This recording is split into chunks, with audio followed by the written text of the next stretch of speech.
Hello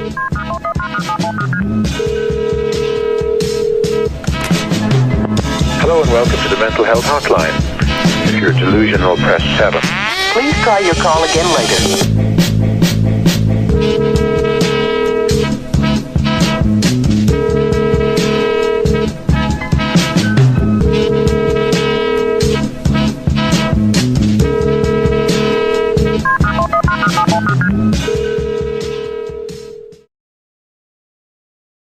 Ladies and gentlemen, welcome back to Knowledge, Nonsense, and Reasoning. Take it away, Raul. All right, well, we're back. As you've noticed, we have this Jonathan this week. We just rotate Jonathans here. That's what we do. Some people have different girlfriends. I have different Jonathans. That's just the way I roll. And I don't mind it. Absolutely. Someone say I roll with Jonathan. Some say I roll with Jays. But here we are on Knowledge, Nonsense, and Reasoning. And we'll say it one more time. Knowledge, Nonsense, and Reasoning. All right, so we decided that we were feeling a little small fry here and there. We needed to get big, get swole, pose. What are we talking about? Cardiovascular poses. I don't know. I don't know what the fuck I'm talking about. But I have someone who does. Ron Mendez. What's up, man? What's up? Welcome to the show, brother. Pleasure to be here, bro. Thanks for the invite. Absolutely, bro. I'm happy to have you here, man. No, like I saw your post of the competition you were just at. Yeah. What was the name of it again? I'm so sorry. So my first show was it's NPC Southern States. It's like one of the biggest shows, like at the amateur level for bodybuilding. That's cool as fuck. Yeah. That's pretty lit. And then what I do remember is that you placed fourth, my friend. Yeah. So what happened is that I played. So when you sign up, right? There's different categories and different classes that you can sign up for. So I partake in classic physique bodybuilding. Right. This sort of simulates like the old school style of bodybuilding, like how Arnold and the golden age was. And the Lou Ferrigno's of the world. Exactly. So I signed up for that, right? And I signed up for two categories, which is the open and the novice. There we go. Yeah, novice B. So everything's broken down by height, right? So since I'm like 5'11", I'm placed in a category that it falls into novice B, and then the open is the open, right? And yeah, man, I placed fourth, right, in novice B, and then I placed fifth in the open, which I thought it was pretty cool. It was my first show, super nervous. Like, I didn't know what to expect. It's just, like, a crazy experience overall. But would I do it again? Yeah, for sure. So let's backtrack because from what we were doing as far as deep diving, we noticed that you did a 12-week training program. Yeah. Leading up to it. So What was that like? yeah. So prep, right, 12 weeks. That's what my coach recommended that we do. We do like 12-week prep. Some people, they do 14 weeks. Some people do 16 weeks. It all depends on the person, their genetics, and there's a whole bunch of factors that go into it. So my coach, right, he told me to do a 12-week prep, right? And, bro, honestly, like, it put me through the ringer, right? And what was the hardest part for you? Because obviously you've been like, we go way back. Like we know each other since high school. Yeah. You started working out in high school? What do you say? I started working out honestly when I was 13. Wow. Right, but taking it seriously, like a little bit right after high school. Okay, yeah, no, because I feel like you were always like in shape, but from one day to another, you just fucking got big, man, and then seeing how you stuck to it and like committed to it, you know, like so at that point, going into the training for this. You already know how to condition yourself. You already know about dieting. Yeah. So what really was like that was game changer for you against something that you've already dealt with before? So what it was the calorie deficit, right? So going through the process of eating less, right, training more, right, and then implementing the cardio, right? I was doing 2 hours of cardio a day. I would wake up at like 4 a.m. and do fasted cardio for a whole hour. And then your calorie intake for the day was like around like 1,700 calories. Which for you, it's nothing. It's nothing. I went from, so in the off season, right, I went from like eating 3,500 calories roughly to 1,700. So it's like almost like more than half. Right. Pushing no days off, right? You're literally there 7 like days a week training? 7 days a week. You just get going at it. Like it's like a full-time job. No, it's a lifestyle.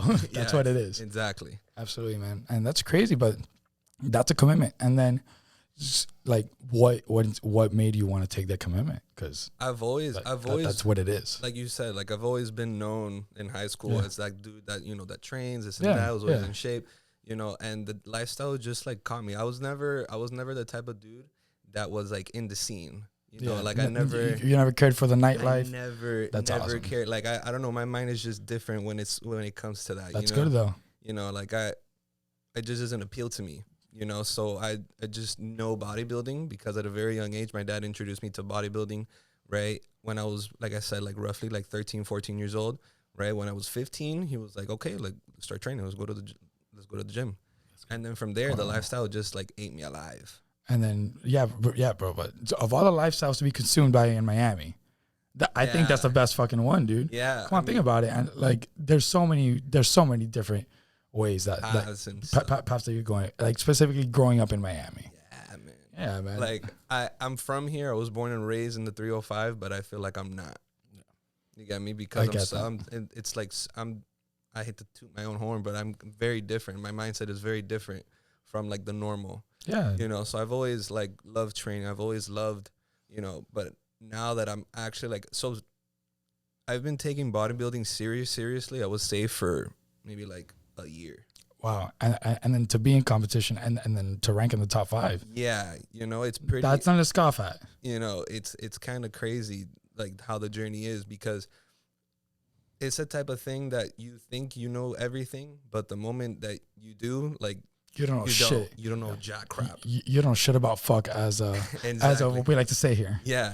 You know, when I met my coach, it's like he introduced me to a whole bunch of like training methods, eating regimens, and just literally like shoving the lifestyle down my throat. And I'm like, holy crap, like this is so new to me. Yeah, there's a lot that you didn't see prior. And was he also your nutritionist, or would you monitor your own like calorie intake? No, he literally tells me everything. Wow. Like what a guy.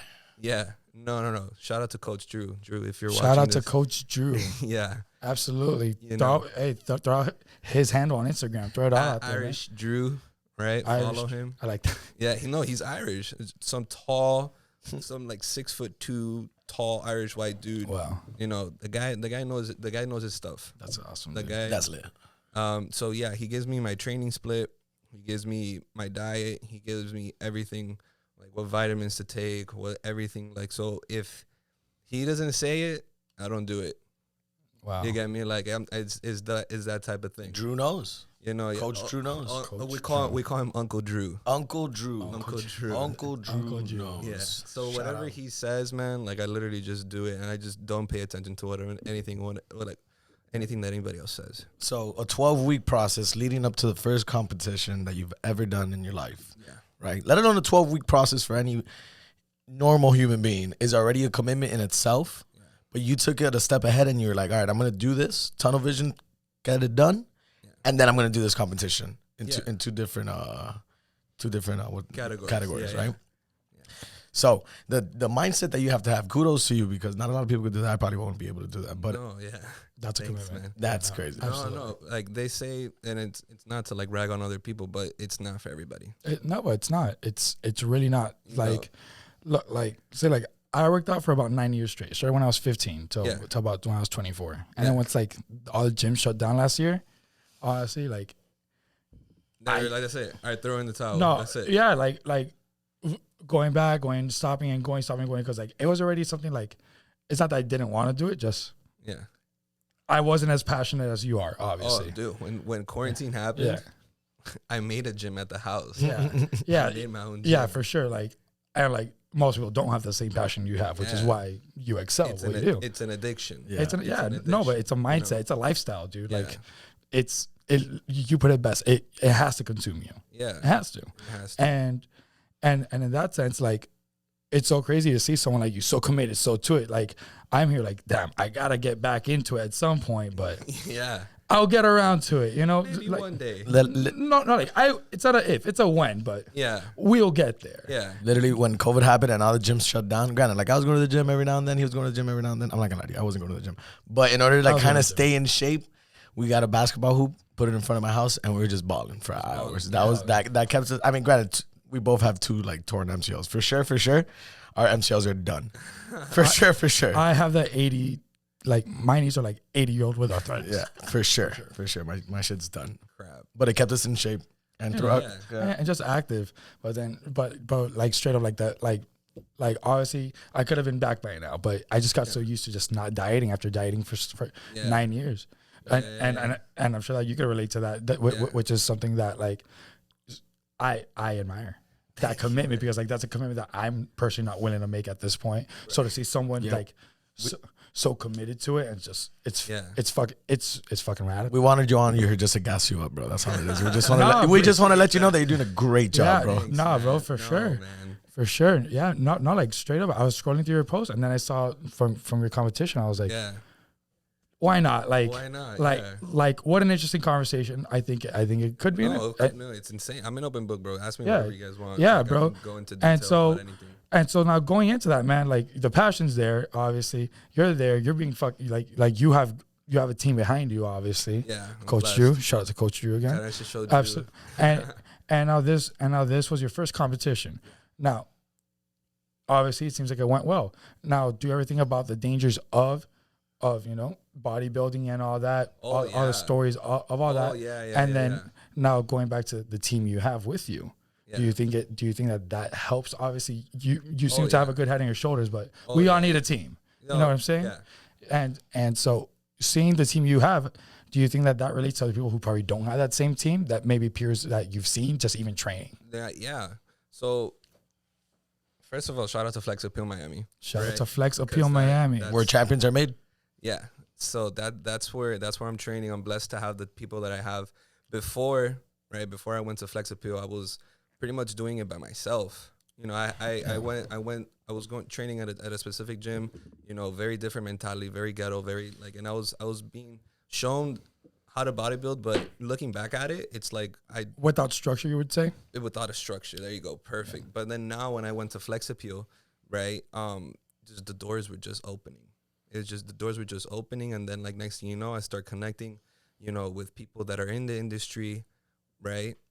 And it's just like looking back at it, it's just like, holy crap, like I'm doing what I love, So the show that I just competed at, Southern States, right? I had worked it the year prior, right? So I kind of like had a gist of like how those shows work and all that stuff, and what the judges are looking at, right? So now going to compete, when I went to go compete for that, so I was like, okay, like I kind of know what ballpark I'm in, right? And it's just overwhelming coming from the background that I had before, from like pretty much like nothing, and being told like, hey, you can't do this, you're not meant for this, right? To the complete opposite of like, yo, like we believe in you. Yeah, we believe in you. Like, yo, you have that factor. Like, you could change the sport. Wow. Right, to be heard, like to listen to that, and like someone honestly believe that about you, and I'm blessed. Shout out to Jesus and Will, all of them, bro. Shout them all out, man. Everybody at Flex Appeal, they really they have the utmost support for me. It's awesome. Insane. So yeah, coming back from like that ghetto mentality of like, like let's do this, blah blah blah, and it was just negativity and negativity to like being literally, it's like a flip, like you just flip the script, and now it's like, it's overwhelming. Yeah, like shocking almost, I'm sure. No, it is. It's completely shocking. Yeah, like to go from that system that frankly not even didn't believe it, was making you doubt yourself even to an extent. Exactly. And like projecting that negative energy. Yeah. And then to go pull that 180 and then see results from that. Yeah. Which I think is really dignifies that difference, I think. Yeah. Because like if you're getting the same results, someone can make an argument, but you're getting positive results from that positive energy. Yeah. Yeah, and your mental health is also that's another thing too. A lot of people just conceive of bodybuilding as like, oh no, I'm just a big dude that just flexes in the mirror. There's a whole bunch of mental, like it's like, honestly, I would say that it's more mental more than anything. Yeah, absolutely. And going into a prep, right, taking into account what you have to do, like the cardio, the food, the training, the rest. A lot of people don't take that into consideration, and then especially the rest, I bet. Like, I feel like the food, cool. Like you'll find times to eat, but the rest specifically because you try to cram so much shit in your day. Yeah, you know, it's insane. And like going through the prep, it's like you have to be willing and know that you're starving yourself. It's a privilege. Yeah. It's an extreme privilege because there's people out there that they don't have that choice that you're making. You know, they just, so that knowing that, right? I have a lot of empathy. I'm the type of dude that I'm super empathetic. And I just, you know, when I made that decision to compete, right? I was like, all right, we're going to do this and we're going to do this right. You know, so going through that, it's just like, it's overwhelming, you know. I just can't describe it, you know. Like, it's just crazy, you know. And then as the weeks were dialing down, you start seeing the body change. When I started the prep, I was like 215 pounds with like 15% of body fat. Right? You were big, but you weren't cut the fuck up yet. Exactly. Yet. Show day, I pulled up at 184 with like 4% of body fat. Wow. 184. Yeah. And you're what, 5'11", you said? I'm 5'11". So like, and going back to what I said earlier, every category has like a weight cap. They have a weight cap depending on how tall you are. Right? And that's where they place you. Right? So novice A has like a certain height limit and a certain weight cap. Novice B has its own thing, and then C and D, whatever. It depends on the show. Right? So for my show, I was 5'11", whatever. My weight cap was at 212, and I came in at 184. So, usually when it comes to shows, right, you want to come in as conditioned as you possibly can, right? So you can see all the striations, you can see everything, and that's what we were going for, you know. And it was crazy because in a matter of like 30 seconds, you can be in the middle of the stage, and 2 quarter turns in, you can be already out. Wow. And you're already like technically in last place. And that's what I felt like. That's what happened to me. Right. And it was kind of overwhelmed. I was like, as it was happening, I was like, crap. Like you couldn't believe it. I'm sure. Like, you were literally like, is it really over already? Like, and I'm like, no, this can't be it, man. Oh man. I can't. And I'm like, bro, 12 weeks. Yeah. That's 12 weeks. It's 12 weeks of work. And then shit's already over. You know, but I was like, at first, I'm not going to like, because so there's 2 shows, right? There's a prejudging in the morning, and then the night show is the night show. Okay. Right? So pretty much what happens is, like, if you do, depending on how you place during the morning show, you have a rough guesstimate of how the night show is going to happen, like what they're going to, like, place you in and, like, what you're going to walk away with, right? So already off rip, when that happened, I'm not going to lie, I shut down. I was like, crap, this is not what I was expecting, this and that, blah, blah, blah. I fucked up. You know, exactly. I'm like, damn, I didn't do enough. Yeah, I should have done more. I should have done more. I should have done this. I should have done that. I should have slept that 1 extra hour. I should have, you know, yeah. You know, like, it's all these things are running through your head. It's just, and then you just start attacking yourself. And then, that's terrible. It was a terrible feeling. Yeah. But then after like the morning show, I talked with my coach, right? And he was like, look, at the end of the day, you pulled off the best look that you possibly could have brought in. Wow. You know, at the end of the day, look, you kid, you're just starting. You know, you're just starting. Like, this is only the beginning. Now we know what we're working with, and now we can have a game plan to come back, you know? And I was like, you know what? You're right. Let's run it. And then at the night show, right, at the night show, I came back, whatever, a little bit more confidence, whatever. And I was like, you know what? Let's try to have fun. And the night show was the open or they're both. They're both. Right. So, like, did they both have a day show and a night show? Yeah. Okay. Yeah. Okay. Everything happens. Just want to be sure. Yeah. Everything happens at the same day, same time, same everything. Yeah. Got it. But each one has different rounds. Exactly. Got it. Exactly. So, like, you get lined up with, like, okay, novice B. And they start calling up by your number. Wow. Right? Okay, so-and-so, so-and-so, so-and-so, you guys are novice B. Wait here, go on stage. And they literally tell you, like, everything you got to do. Damn. Right? And then whatever, you wait again, and then open C, which is the class what I was in, right? Open C, everyone line up. Boom, boom, boom, boom, boom, boom. And then you go up and you do your thing. Right? That's awesome. And then at the night show, you just pretty much, at the night show is kind of different from the morning because in the night show, like every individual competitor, they have a pole gym routine. They have their own pole gym routine, and they pick the song, and they play your song, and you hit poses and all that stuff. What song did you pick? Yeah, like give us a deep dive into the making of your routine. Like, okay, Honestly? so you were you were prepping, you were training for 12 weeks, right? Yeah. At what point are you like, okay, guys, we're on track, we're starting to look good, we're getting the shape. What are we doing? How are we posing? What song? So what are we doing? Usually you I started seeing the results. No lie, like 3 weeks into the prep. I bet. Started seeing the results 3 weeks into the prep, and I'm like, oh crap, wow, what's going on? Right. You know, but when it came to the posing, honestly, and I feel like I could have practiced more, right? With the song and everything. Like so what you do, you have mandatory poses that they tell you to do. Like everyone has to do when you get lined up, you have to do mandatory poses that the judges say, okay, quarter turn to the right, this and that, whatever, and pretty much is displaying the entire body from the front to the side, the back, the other side, and then to the front again. They tell you to do like a classic pose, right? And then from there, they walk you out, right? So then that's pretty much in the morning show and the night show. But the only difference is that in the night show, like I said, everyone has their own individual song, right, that you pick, and then you pretty much compose a posing routine, right? So what I did, I try to go a little bit more classic, right? I try to pick a song that goes more aesthetically pleasing, because there's some guys out there that they go like hardcore with like a rock or like a dubstep. What was one that like stood out to you? The one that I picked, right? It's from Dragon Ball Super. Wow. From Dragon Ball Super. I like that a lot. And if you know me, right, I'm very big on anime, and I try to like implement everything that I do a little bit. Like that's my cool. thing. You know, so the song that I picked was from Dragon Ball Super, from Goku Black Super Saiyan Rose. Like his theme, it comes with like a violin, this and that, and like the very first time that I heard it, I was like, that's it. That's it. Like it's just one of those things that I was like, all right, like I heard it and boom, that's it. I was like, okay, cool. And then from there, like I would practice like every week or so, you know. But then this is going back to what you said, like, oh, like what would you practice more? Like what do you wish, like, you know, you could have done better? Yeah. And I felt like I should have posed more, right?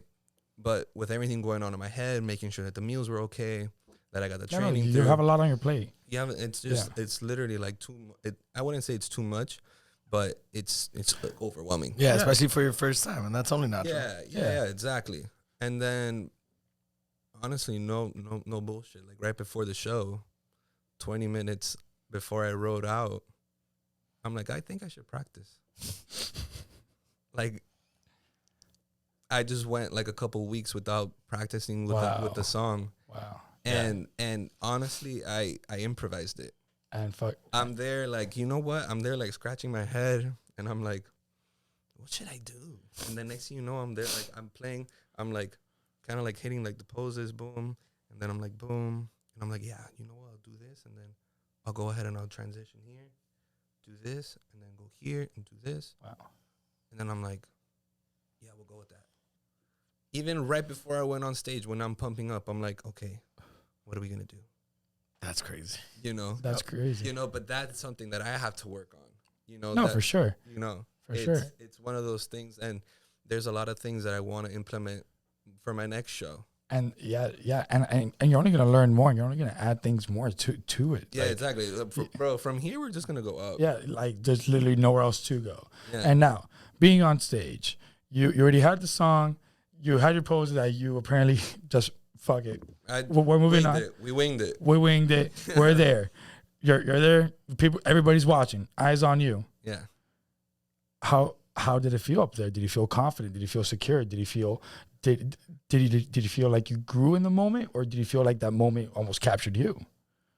Honestly, there was some moments like it was a little bit of both. Yeah. Right? Because first of all, that show that I did, it's the judges were from the pros, like the IFBB pro level. Yeah. Right? Those are the top tier judges that the Mr. Olympias. Yeah, like it doesn't get bigger. Yeah, like you have the cream of the crop right there. Like those are the guys that the same judges that are ranking those guys, like the top dogs. We're ranking they're ranking me. Wow. Right? So knowing that, I was like, oh crap. Like, yeah, this is it, you know? And that's kind of why I kind of did that show, because I wanted to be exposed to the highest caliber absolutely as early as I can, to adapt to that and say, okay, this is what we need to do, right? So going up on stage, first of all, it's super bright. Yeah. You just have lights everywhere on you, right? You're getting fried. You're getting fried. You're fucking orange at this point. Yeah, I'm like Donald Trump. Yeah. You know. At first, I look at the crowd, right? And I just, again, going back to my support system, I had people, had some of my friends over here, had my family over here, had some people from the gym here, and then I just hear the roars of everyone like meshing together, and I'm like, oh crap, this is it. We're here. We're here. I have to do something right now. 12 weeks and we're up here. You know? Surreal. Exactly. That's a perfect word. Surreal. It's a very surreal moment. Yeah. And at that point, like, it kind of almost captured me, but then I was like, you know what, bro? We're just going to have fun. We're here. We're here. We're here. You know? And then next thing you know, I'm hitting my poses, but I'm making sure I make eye contact with the head judge. Wow. Smart. You know? Yeah. I hit my poses, right? I transit, whatever. I do my poses, look at the crowd for like half a second, and then I'm looking right at him. And then going back to the crowd, and then back at him. You know, and it's just one of those things that it was like a surreal moment. I'm just like, all right, we're doing this. So usually, like, they tell you to do like a routine for like 30 to 45 seconds. But dude, it felt like an eternity. Yeah, no, like, yeah, because like, you gotta fill those 45 seconds. It's not like I'm assuming, obviously I haven't competed. Yeah. But I'm assuming that like you have to transition from pose to pose. It's not just like you're there doing one, you put your arms down and you do another one. No, you have to transition. You have to have a smooth transition that goes with your song into it's a performance. You're performing. Exactly. You're not just there making different macho man poses. No, exactly. You're here performing and showcasing the work that you've done. Exactly. Yeah. And especially for the category that I'm in, which is classic physique, right? If people, I don't know if you guys have done your homework or know about the sport, but back in the day, those guys, they would just flow. Yeah. Between pose to pose, they would just, Arnold and Franco Colombo, they used to practice ballet. Yeah, bro. But like they were graceful, dude. Exactly. Like that first era of like the bodybuilders, like pumping iron guys, like Those guys, the golden age. Yeah. The golden age. Come on, like Lou Ferrigno, Franco Colombo, all these guys, bro. Like think about it though. Like that's like what like wrestling, like pro wrestling is based off, really. Yeah. Like those rivalries, those guys were in there training every day. Yeah. And training every day. And they all kicked it with each other. Shit. Sometimes they were competing against each other but living together. Yeah. Yep. It was a super friendly, like back in the day, it was super friendly. Like it was like no, like there was no grudges against anybody. You know, everyone was really friendly. Everyone was, you know, like, okay, like we'll train together, we'll do this and that. But the moment we get on stage, like I'm gonna prove to you I'm top dog. Yeah. You get me? Absolutely. You know, absolutely. And now being part of that yourself, do you feel that that's something that has transitioned over time? Do you think that's something that's changed? Yeah. That same camaraderie? Yeah. Well, what do you mean? Like the industry right now? Yes. Yes. Yeah. No, it's like super toxic. Being a part of it now. Really? It's toxic? It's super toxic. It's extremely toxic. Like, during the competition, it wasn't like it was cutthroat everywhere? Yeah, literally everyone was cutthroat. Everyone's on edge. Everyone's like, you're like mean mugging and you're just there like yo, why? Like, but that doesn't only happen in the amateur. It happens a lot in the pro level. Oh no, well, if not even more in the pro level. Exactly, yeah. Because bashing as an amateur, you're trying to get that spot. Yeah. As a pro, you're trying to keep that spot. Exactly. You're trying to stay on top. If not, you know, even grow even more. But then once you're at the top, as with anything, there's only one place to go left. Yeah, exactly. So like as is right now, again, this is my opinion. I say that the bodybuilding industry is super, super toxic. Sure. It's very it's very confrontational, but this is one of those things. It's like, why? You know, like why is it like that? It doesn't have to be like that. So when I look back at the golden age, it's like I missed that. You know, I wish I had that. Yeah, because I don't being a part of that era. Huh? Exactly. Yeah, I would want to be. I would like to have that with, you know, a group of people and not all the competitors. You know, like it's so cutthroat nowadays. It's like, no, it's all about me. You know, screw you. You know, like it's so cutthroat for no reason. Yeah. You know, it's just. I mean, if we were just to have to figure out a reason, obviously we're not going to solve anything in this one conversation, but just to spitball some things, right? Yeah. Like, if I had to just spitball something, I would say it's because of the branding. How much more like your self-promotion and self-branding is these days compared to connections. It's who you know, who you're with. Yeah, no, but I'm saying like even before, okay, like Arnie, for example, right? Yeah. we all know the story. Even the average fan. Yeah. You know, came from fucking Austria, got, you know, bodybuilding, great, and then he wanted to become an actor, great, cool, great. But that took time and that took things. And it's not like this guy was like, my brand. Obviously, he had a vision for a brand. Exactly. But now think about today, these days where social media, look at me. You know, I could be a bodybuilder, but I'm also an influencer. Exactly. You know what I'm saying? You have a lot of those now. Exactly. As we're now too much. But it's just like it's so easy to brand yourself and turn yourself into I guess an item, really more than a person at that point. Yeah.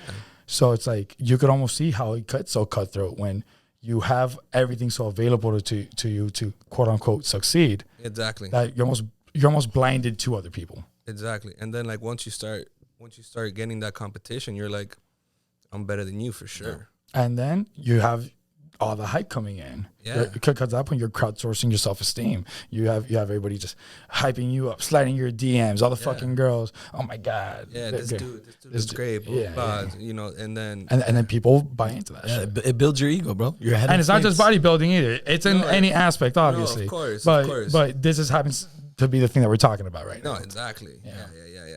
Crazy. Yeah, bro, because like that could happen with anything. Even think about like video game influencers or whatever. I'm sure that they have groupies and they have some smoke being blown up their ass too. Oh, for sure, 110%. You know, but it's just it's so easy to get like that smoke blown up your ass, I guess, for lack of a better term. Yeah, because someone's gonna do it. Someone's gonna tell you how great you are, even if they don't mean it. Exactly, and if I were to go pro, that's something that I would want to change. You know, try to bring back that old school vibe. Like, you know, like, hey, man, like it doesn't really have to be about me versus you. It's like, what can we bring towards the community as a whole? Yeah. Because obviously with like what you said, like you have a lot of people following you and they look up to you, you know? Yeah, you're giving out positive motivation. You're showing people that it's beneficial to get up and go. And get fit. You get me? So why would I go ahead and like, you know, create that and then be so cutthroat with somebody else? You're a hypocrite. You're a hypocrite at that point. You don't want. I wouldn't want that. You know, and you see a lot of that in the industry, and it sucks. You know, but at the same time, that's how it is. Yeah. Unfortunately, but if I were to go pro, for sure, that's something that I would do and like try to like bring back. You know, make bodybuilding great again. Make bodybuilding great again. We need hats. We need T-shirts. We need bring it all back. No, we need crop tops. That's what we need. There you go. Crop tops. This guy's a fan of crop tops, actually. I love them. Yeah, absolutely. Yeah, bro, we were talking about your shirt on the way in, man. I just want to like touch on that real quick. I don't want to forget. So tell us about your shirt. It's part of your brand, no? Yeah, so this is my personal brand. It's called Kami House Fitness, right? That's okay. Yeah. So it's my brand for personal training. I just started it a little bit before the show. So what I want to do, I just want to implement my flavor and my style of training to the community, you know. If you guys want to follow me on Instagram at Ron_Mendez, right? Hit me up. We can work together. I try to, you know, do personal training right. You know, I try to accommodate to your goals and your needs and not just like some cookie cutter plan that, you know, that I can make for Raul, for him. You know, I don't like to do that. I like to just really take into account, like, okay, like, what is it that you need? What are your goals? Yeah. One size does not fit all. Exactly. It's not that. And going back to the whole social media thing, that a lot of people, they do that. A lot of these trainers, their meal prep, like their meal preps, and there's plans for you. Exactly. Yeah. I don't like doing that. You know, I literally tell you, hey, what's your goal? You want to gain some size, or you want to lose some weight? What do you think is the biggest misconception about what you do with your business? I mean, like, with so many people out there that do make those plans, the competition. It's a super big competition. Yeah, like, but what I'm saying is that with so many people out there doing the one size fits all plan, for example, I'm sure that maybe you've crossed people who think that that's what you do too. Not saying that that's what it is, exactly. But like that's a misconception that could be construed. Yeah, exactly. That is the misconception. You know, like, unfortunately, we have a lot of people, especially here in Miami, that they cookie cut everything, right? And again, no hate to anybody. Everyone does their own hustle, whatever. We're not talking about anybody by name. You know, but I see a lot of people that they consume the lifestyle, right, throughout Monday through Friday. But then at the end of on Saturday and Sunday, they're 11 or Space or, Yeah. you know, they're drinking and they're doing all that stuff. So that goes, if I was a client, a potential client, I would take that into consideration. I would want to see like what type of trainer I'd be looking into, you know? Yeah, like who's the human being that's going to be training me? Exactly. And like, how seriously does he take himself at that point? Exactly. Because I'm not going to assume that someone's going to take me more seriously than they take themselves. Exactly. No, you're right. You know, But it's one of those things that I like going back to Kami House Fitness. That's something that I want to change. You know, I want to change people's perspectives on like, hey, like if you do this, you can achieve that. You know, and I'm a living testimony. I'm a living testimony to that stuff, because a lot of people, they go ahead and they ask me, the first thing is like, oh, what type of supplements do I need? Like, dude, you don't need supplements. You don't. Like, you can get everything that you can, like pure food. But it's committing to it. It's committing to it. And making those sacrifices. And that's a perfect word for the lifestyle. It's a lot of sacrifice. And a lot of people want to start at 10, but they realize that to start at 0 and then work their way up. No, absolutely, bro. You get me? Yeah, because they see it and they see they don't realize what it takes. Yeah, they're like, hey, I want to get like this in 6 months, and I'm like, and then they want to go have a fucking burger on the weekends, you know? Yeah, they have a burger, or they go out drinking, and then they're doing a bar crawl in Wynwood and this and that. And it's not even the gains that they're losing; it's the gains that they're gonna miss out on. Exactly. Well. It's like you said, it's a commitment, it's a sacrifice. Yeah, that a lot of people that they not willing to take. So I always have my doors open for everybody. So for whoever wants to come and train with me, like, you're more than welcome to come in. You know, we can talk. You know, pretty much for anybody. If you have a goal, right? If you're committed to it, I'm here to help you out. That's what's up. And it's so much more rewarding when you get to 10, starting from 0. Yeah, you know what I'm saying? Like, of course. And I wouldn't say I'm at 10, right? No, I feel like I'm at 1 right now. You get me? And I'm still learning. I say I'm a student in the game. I'm forever a student. I'm always learning. You know, even now, especially in the off season, I'm learning like different styles of training from different coaches and different, you know, exercises, and it's just like a whole science to it. Once you understand the whole science to it and you apply that knowledge, you can dish it out to anybody. You know, and then from there you just start helping people. You know, that to me, just by sharing your knowledge. Yeah. Like, yeah, bro. And then that's another thing. Like, people like to keep knowledge hidden. Yeah. Isn't that a weird thing about people though? Yeah. Just like in general, just like that, and it goes back to the whole being greedy and naive and like so cutthroat. Like, why? Yeah, no, but I feel like, but that's just like something across like the board. Oh yeah, in all aspects. Yeah. Like, it's all like, I feel like it's almost like human nature. Like, we have this fear almost that if we share all of our knowledge, someone's gonna take our spot or something. No, which I don't think is what it is, but I feel like that's that's like a little irrational trigger. Yeah, that's like, I guess, wired in us, and it's crazy, and it's crazy to see that, like, because then it goes back to like, almost like a survival mechanism, but we're not out here hunting fucking lions and shit anymore. No, you know, like, I'm all about helping people, bro. I'm all about helping people, and like I said before, my doors are always open. Right? If you really want something, no matter what it is in life, you're gonna go for it. Right? So the way I think of it is like, hey, if you're really committed to this, like, I'll help you out. You put in all your effort, and I'll give you my 2 cents. And have you crossed paths with anybody that like has just let you down? Never, not yet. Not yet. Not yet. You know, but there's some people. No one who just didn't follow through the way that you hoped for them to, at least. No, I mean, not yet. I haven't experienced that. That's awesome. You know, I have, like, thankfully, I'm blessed with the clients that I have now. And, you know, they stick to their plan. And they always ask me, like, hey, what am I going to, like, how am I supposed to do this? How am I supposed to do that? And I tell people con confianza, I'm like, yo, like, blow up my phone. Yeah. Like, ask me questions. Like, and I'll send you videos. I even break, there's some clients that I have that they literally ask me questions like, hey, how do I perform this exercise? And I literally send them a video, like, set up on my phone, right, in my room. And I'll be like, okay, you're going to do this, and you're going to, like, engage this, tweak that, blah, blah, blah. And then I'm like, hey, let me know how you feel right after. Right? You don't see that. You don't see that. You don't see that. You don't see that. You just see these Miami trainers that they just, like, cookie cut. Yeah, like they're leaving out the personal and personal training. Exactly. That's exactly what I want to change. You know, because you want to bring back the personal and personal. Exactly. You know, yeah. He wants to make the training personal. It's just personal. It's personal. It's not business. No, it's personal. Exactly, bro. Because like you really can't like, and again, going through the experiences that I've had and the people that I've met, you can't assign the same program for everybody. You really can't, because we need to take into account that some people, they have medical issues, they have injuries, they even just the basis of the foundation of genetics. Yeah, literally just a foundation of genetics. Like some people literally have better conditioning genetics, better endurance, better stamina, or some people just struggle more to lose weight, get in shape. Yeah, and then at that point you have to adapt to those circumstances as well. Yeah, so like it's almost ridiculous that people think that it's possible to have a one-size-fits-all plan. No, it's insane. But at the end of the day, they're just trying to get their bread. And no disrespect, yeah, you cool, you get your bread, but are you really helping out that person? Yeah, but like also as a client, like it's not fair to the client. I personally I don't think it's fair to the client, but just to look at the other side of the coin. Yeah. Like, okay, if I'm going, just say I have me and two of my friends, and we're training with somebody, and he tells us to do the same exact thing.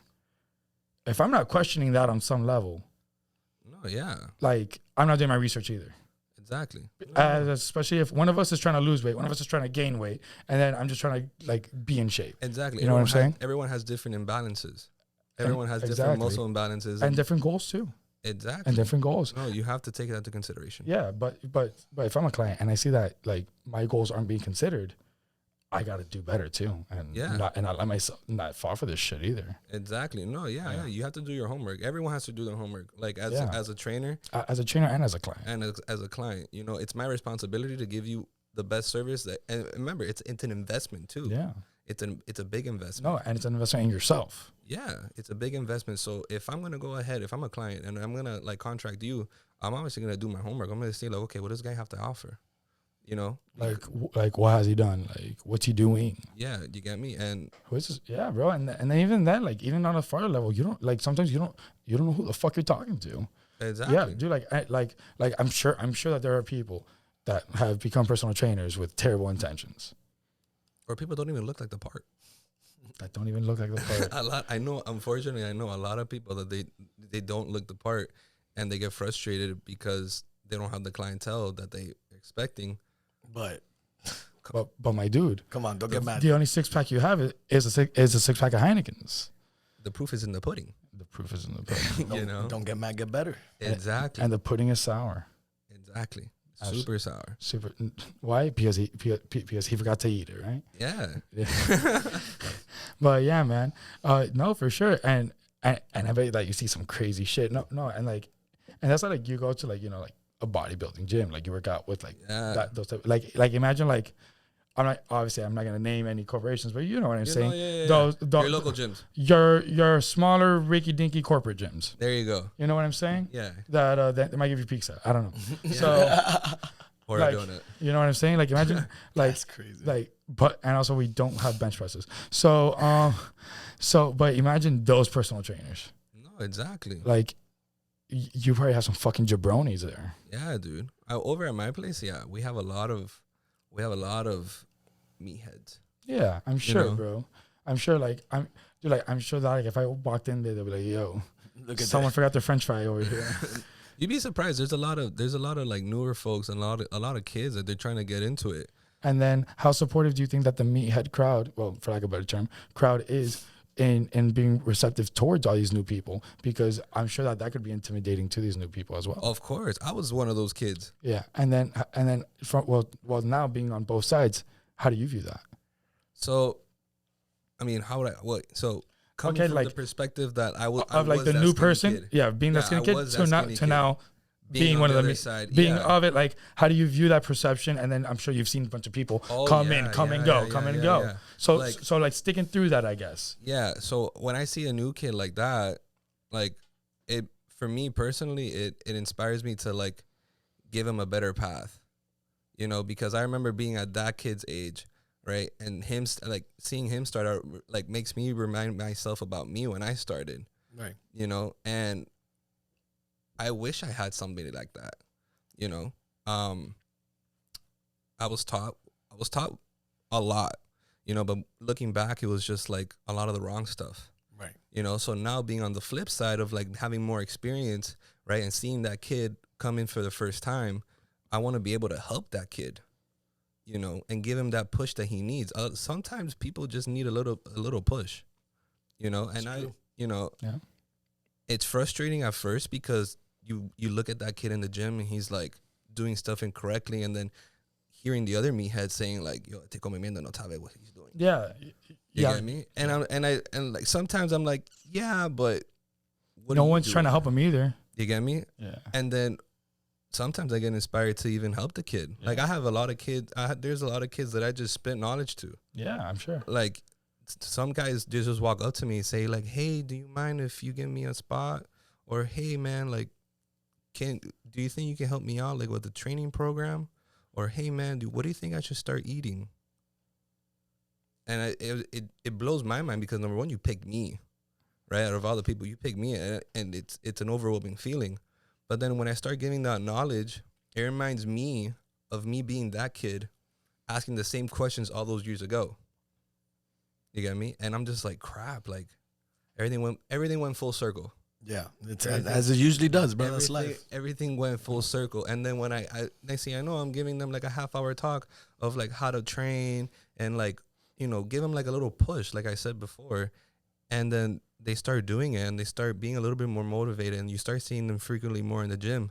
And then a month later, they go up to you again and it's like, "Hey, man, like you helped me out. Thank you." Yeah. Thanks. And then that must just be a great feeling. Oh, dude, of course, man. Because again, I wish like I mean, I had the help that I had. Don't get me wrong.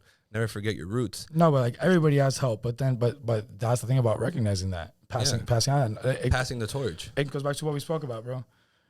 Being selfish with knowledge helps no one. Exactly.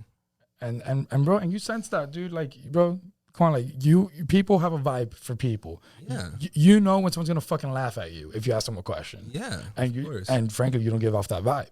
No. So at least I try not to. You know, I was trying to be as receptive as I can. Yeah. And, you know, just help in general. Yeah, bro. But when you know, especially in a gym environment. Yeah. You know.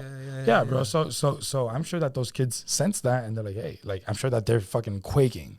I'm sure they're like sometimes I see kids like they're just like this and they're so like, and it's probably like two of them, they're like, no, you ask him, and then I'm like yesterday there was a kid just there mingling around, right? I'm training, I'm doing some shoulders with my man, with my boy, right? And whatever, I see this kid and he's just there shaking, he's just there like awkward as like he's just there like doesn't know like, what the fuck to do. He's there like and I look at him, I'm like, yo, dude, you need help? Yeah. Like, is there something I can do to help you out? He's like, yeah, like can you help me out with like just like telling me like how to do an incline press? And I'm like, dude, yeah, let's go. Wow. You know, and then I just taught him a little bit, and then from there, next thing you know, the kid's racking up 60-pound dumbbells by himself, and I'm like, look at this fucking kid go. You know, like, wow. Bro, and I always tell people like, yo, if you see me here, I'm here to help. You know, if you see me with my headphones on, I mean, granted, don't talk to me. But if I look at you and, you know, if you have a question, like, dude, like, come up to me, bro. Like, just like not in the middle of a fucking set. No, yeah. Obviously. If I'm training in the middle of a set, bro, I turn into like a gorilla mode and no one talk to me, you know. But if you see me around, if you see me lounging around, if I'm just, you know, migrating from like a machine to a bench, whatever, bro, come up to me. I don't care. I don't mind. That's awesome. That's the way it should be, though, bro. Yeah. Some people, like you said, some people just need that push, bro, that little bit of guidance. Yeah, bro. Combined with a little bit of knowledge. Of course. Combined with a little bit of nonsense. And a little bit of reasoning. You know what I'm saying? Wow, that was punny as fuck. I'm not going to lie. Every time that you guys are saying knowledge, I'm like, no. That's not what we're doing here. We're not. We're trying to be serious here. We're trying to be serious. I'm a gorilla. Serious. Inspirational. And a pirate, all at the same time. Yeah, man. Jack Sparrow. Now, to go into some world news going on. Yeah. Olympics are here. Yeah. As an athlete, I'm sure that you could appreciate it. Oh yeah, dude, I love the Olympics. So, what do you think about it, man? Like, what do you think about the Summer Olympics happening? And what's been happening? You've had some of the biggest Olympians that people were so excited for, like Simone Biles leaving. Bro, it's crazy. You know, it's insane. Out in the Philippines in weightlifting, of all things. Yeah. They just won their first gold medal in history. A woman, That's too. Insane. Yes. A woman, too. Yeah. A woman. Yeah, but it's a first Philippines gold medal ever by anyone. You see, like when I heard that, right, it's just like crap. Like things are changing. There's a lot of good change out there. A lot of people that it goes to show if you put in hard work and you just believe in yourself, right, you could participate in that, and then you just prove yourself, you know, and you when you get that reward or you get that gold medal, it's just like crap, like we did it. We're the best. You know, we're the best at this. And it's undisputed. Yeah. And what I'm seeing a lot of younger kids are participating now too. Yeah, dude, a 13-year-old won it was a girl too. She was from Tokyo, won the skateboarding Olympics. Yeah. Wow. Gold medal. Look at that. 13 years old. Yeah. I see a lot of new kids like in the US men's swimming team there's a 19-year-old, a 17-year-old, and I'm like, dude, and in Great Britain, how were bro, you doing at 19 bro, years at old? 19 years old, I was like trying to figure out my life. I mean, I'm still trying to figure out my life. Are we all right? On you, bro, but like But imagine training your whole life as one singular thing, and then just all around the world too. Like we're big NBA fans. We love basketball here. Of course, yeah, same here. We watch it religiously. Good, same. And bro, the world's catching up. Yeah. Dude, you saw that. France, bro. France I mean, spanked us. Bro, who the fuck? Like you Who? never, Rudy Gobert? what is it? They only had like Nicholas Batum or whatever. Batum? They only had like 2 NBA stars, but then Emmanuel Mudiay? you had like pretty much no one there. Yeah. Bro. Yeah. And everybody, all these analysts are coming out saying like, "Oh, USA this, USA that, disappointing this and that." I don't think that they understand that, dude. Like the world is. Look at these international players that are coming into the NBA and making an immediate difference. Like, I mean, yeah, because I think we as the United States, we set that staple. yeah, We set that staple with all the superstars that we have. and who wouldn't want to kick our ass? Yeah. Like that extra motivation. Like you're the underdog. It's against Team USA. All these people on this team are money. Like we'll ball you out, whatever, Yeah. this and that. But then now being at the top, we just pretty much got smacked. yeah, bro. We got smacked like Nigeria as well. Really? Yeah, the first, but that was an exhibition game. Whatever. Whatever, but We still. went like 1-2 and Yeah. exhibitions. No? And who was on that team, bro? 3 Miami Heat bench players like Gabe Vincent, Precious. But still, like it's insane because you would never think like, oh, Team USA lost to France. Like what? Yeah, you The got first loss since 2004, bro. Yeah, bro. Then like maybe okay, 2004. like and like we're not talking about like a program that's won before. Like we're not talking about Spain or like Argentina. Yeah. And even then, like Argentina put up some type of game. Yeah. Well, not against us, but against Slovenia. Yeah. Shout out to Luka Doncic. 48 There you points. go. Outscored the whole USA starting lineup. Nuts. At the end of the day, it's just who wants it more? Yep. Yeah, bro. And then that's the thing. Like it's like, is it that these guys don't want it? Is it that they don't respect it? Like what is it here? Because look, I'm not saying we gotta win every game by 80, which before our loss to Nigeria, last time we played, we beat them by 80. Yeah. I mean, but they didn't take into consideration who was on the team. Oh, for sure. But Who we had. But still, bro, like come on. come on, bro. Come on, think about bro. No. Come on. Like we have Kevin Durant. Yeah, who else? come on. You got new NBA champion Chris Middleton. Yeah. Did they play against France? Because they had just landed like the day before. Devin Booker, Middleton, and Drew Holiday. Yeah, well, they had some other guys playing in their place either way. Oh, okay. Yeah, bro. And fuck that, bro. You still got Damian Lillard. Yeah. You still got Draymond, right? Yeah, Isn't Draymond on there? I think so. And Bro. that's the worst player on that roster. Bro, like you have a bunch of guys there. Yeah. And then somehow you got JaVale McGee. I don't know how Trae Young doesn't make the team, but JaVale McGee does. Javal, All who right. was it? No, they also had this guy, Keldon Johnson. Keldon Johnson, Bam Adebayo, like, what's going on here? Which Nigeria wanted to beat USA specifically because Bam could have been for Team Nigeria, but he chose USA. USA, yeah. Oh, so it's like a little slap in the face. It's like, hey, bud, you messed up. Yeah. Yeah, man. But honestly, like you said before, the world is catching up, you know, and I just feel like it takes in consideration who wants it more. Yeah. You know, I mean, don't get me wrong, bro. I love the Olympics. I love seeing USA kick ass, love but it. I like competition over anything. Yeah. You know, like I love to see like those games that it's down to the wire. Unless I put money on it, I want to see those games that are down to the wire. Like that's what. Well, sometimes you want to see it go down to the wire. Yeah, you know, like, and with the Olympics, like, bro, we've been collecting gold for years upon years upon years. That like now it's, I like to see that the world is like, no, like hold up, like hey, we're here too. We're here to play too, brother. You know, sister, whatever. they, whatever you want to call it. We Whatever. can, Yeah, bro. It's a crazy time, especially and now into a more controversial topic, specifically about weightlifting, because so the first transgender Olympian was this year. Yeah. In weightlifting. Yeah. So it's a guy who transitioned when he was 35 Okay. into women's weightlifting. I did not know that. No. That's pretty nuts. What are your thoughts on that? Negative. That's pretty crazy. Should not happen. Should not be allowed. Mind you, been doing athletics his whole life. Exactly. No. Yeah. I don't care who you are. Okay. Or in this Okay. case, what you are. No.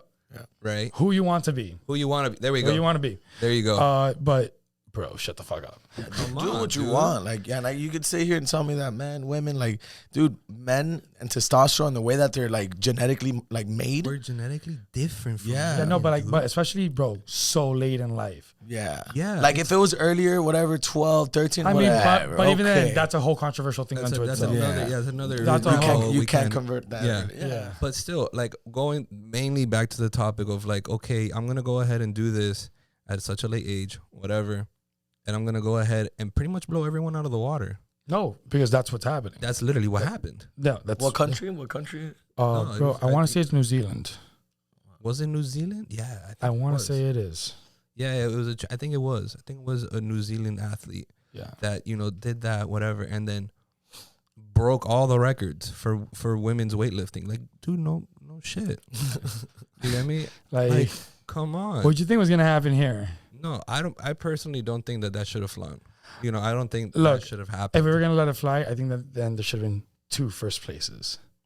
Okay. Yeah. Yeah. Sure. Here's your fucking medal, but Here, bud. Like Here. undisputed. Like, all right, cool. Like, but Cool. we're trying to, you know. but anyways, we're back Yeah. over here. Yeah. Yeah, just make the podium a little bit bigger. Fuck it. Just a smidge. Scoot over. Honestly, I don't see. I mean, I don't see the reasoning why like they let that slide. I mean, look, I get it. We're all trying to be acceptance. Yeah, you don't And want not to. that- Yeah, cool. And bro. especially right now that, they have the most LBGQ, etc. whatever. The Whatever. alphabet. The alphabet. I'm sorry. Whatever. LGBTQ, whatever. Whatever. This is the most in history. Yeah. So they're trying to be as acceptance as possible. And Cool. rightfully, sure. Whatever. Yeah. Let's all be accepted. Like, I don't care. Cool. But there has to be some type of, Limit. draw Draw a line somewhere. you gotta like shelter your competition. You gotta respect your competition. Yeah, like you shouldn't be able to just make that decision to make that change and then just feel like you Fuck have it. the right Results- to be Let's go. like how like results be damned. I'm down. I'm always down for resolution. Like I'm sure that the other women that were part of that, like sure they were pressured to be okay with it. You know what I'm saying? Because they didn't want to be Canceled. wrong about it or canceled. So instead of that, how about there's their own division for or a vote. no, but you Or should. that. But feel me, like their own, like Their own their division. for You know. for transgenders, for male to female. I just don't know if there would be enough. no, okay, but then You'd be surprised, bro. I mean, I've been hearing a lot of people that they're like pushing for that, and cool, respect. But like, going back to what you said, yeah, if there's going to be such an influence and such a lot of population, right? Create your own division. yeah, Battle it out there, because I'm pretty sure there was some women there, right, that they've been training their entire life, and then hey, This fuckery. viene this person, and they just blow you out of the water. Like that must feel like super like hurtful. It's like a slap in the face. It's like, yeah, I'm here. I'll destroy you and maybe spit on your face a bit. Just because I can. That's it. yeah, And they hate men forever. Yeah, but bro, come on, man. Like, And they hate men forever. I don't think. I mean, genetically speaking, men are just better. Genetically speaking, men are better. We're molded. We're differently. stronger. We're stronger. Yeah. Like we're at the top for a reason. we have more of the capability to get bigger, faster, stronger, quicker than a female would be able to. But granted, and to the women that are out there doing it, fuck yeah, Yeah, bro. Yeah. There's definitely a like bunch of girls you, doing that. what like. No, and to the girls that are actually doing like, I know some pretty dope like female athletes out there. Yeah. You know, and sometimes they kill it more than the guys. Absolutely. Again, they want it more. Of course. But then it's super discouraging. Like if I'm a woman and I'm training my entire life for this specific thing, right? And it's my day. It's the thing that I've been like training my ass off for, like, let's say 12 weeks, 14 weeks, whatever. And someone comes in and just, hey, I'm here, smash your records, all right, bye. Like, screw you and all your work. I'm just genetically different, but I just wanted to do it just because. No, like, and because I can. And what you said, like, that transition at 35 years old, like, come on. Bro, no, you've had What? your run, kid. Bro. You've had your run. What do you Like, have to prove? What are you doing? What do you And do? for something as big as the Olympics, bro, like, this is the cream of the crop, bro. Like, Yeah. And at that point, you almost have to feel like people are taking advantage of these movements. Oh, for sure, 110. I completely agree with you. Like, I don't think we're having another Caitlyn Jenner situation here. You know what I'm saying? I mean, yeah, that's Yeah. Yeah, but like I'm saying, it's cool, but like I don't think that's the same motive here. no, of course not, man. Bro, like, what do you think happened? Like, do you think like this guy just was like, fuck it, I gotta win at something? Yeah, honestly, no disrespect to the individual. No disrespect. No disrespect, but I just love feel him. like, Respect. Just banching. like, honestly, I just feel like it was just so defeated at such a point that he was like, you know what? I gotta prove myself in something. Let me just go ahead and do this. It's true. It sucks, but I mean, it is what it is, man. It is what it is, and I've so far I've truly enjoyed this conversation we've been having. There are things that you've said that you're a person that wants to create change within the community of weightlifting competitively and professionally. The toxicity behind it, that's awesome. You're trying to change people's lives as a personal trainer and change what it is to be a personal trainer. So like change is in your vocabulary all over the place, and that's a beautiful quality to have. Like when you speak, people listen, and that shit builds empires. You know what I'm saying? So Yeah, dude. I'm all about POP, and it's not POP. not hold it down. PCP, no. not PCP. What is POP for the people who don't know besides pop? Peace, love, and positivity. Peace.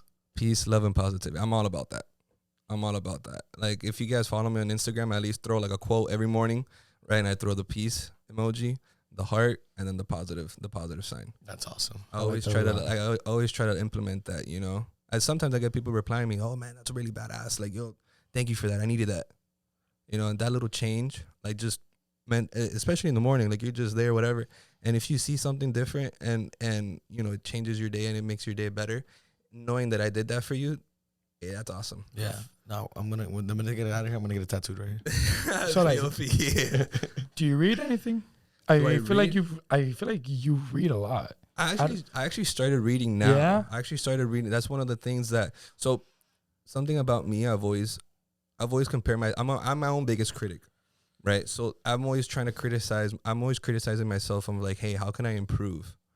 You know, how can I improve to be better, right? From a day-to-day basis, week by week, and year by year, right? So I compare myself not only physically, because I've changed my physique, it's changed tremendously throughout the years, right? But I also take into consideration, like, how can I be a better person, you know, for me first, right? So then one of the things I decided to do this year was start reading more, you know, and I've read a couple books, right? And I used to hate reading.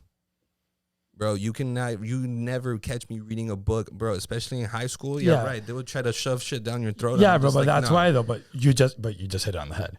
Yeah. It's because they're shoving shit down your throat. Exactly. You're reading shit you want to read now. Exactly. I'm getting into it now, Yeah. and then like, I mean, granted, it was difficult for me to pick up a book because You had a bad taste for it already. I already had a bad taste for it. But I've had friends, right? You know, if you know, you know. If you know, If you know, you know. and if you don't know, Now you know. then it's not you. No, I've been blessed with, again, going back to my circle of people that they inspire me to like be better, right? So I've had a couple of friends tell me like, hey, why don't you just give this book a try?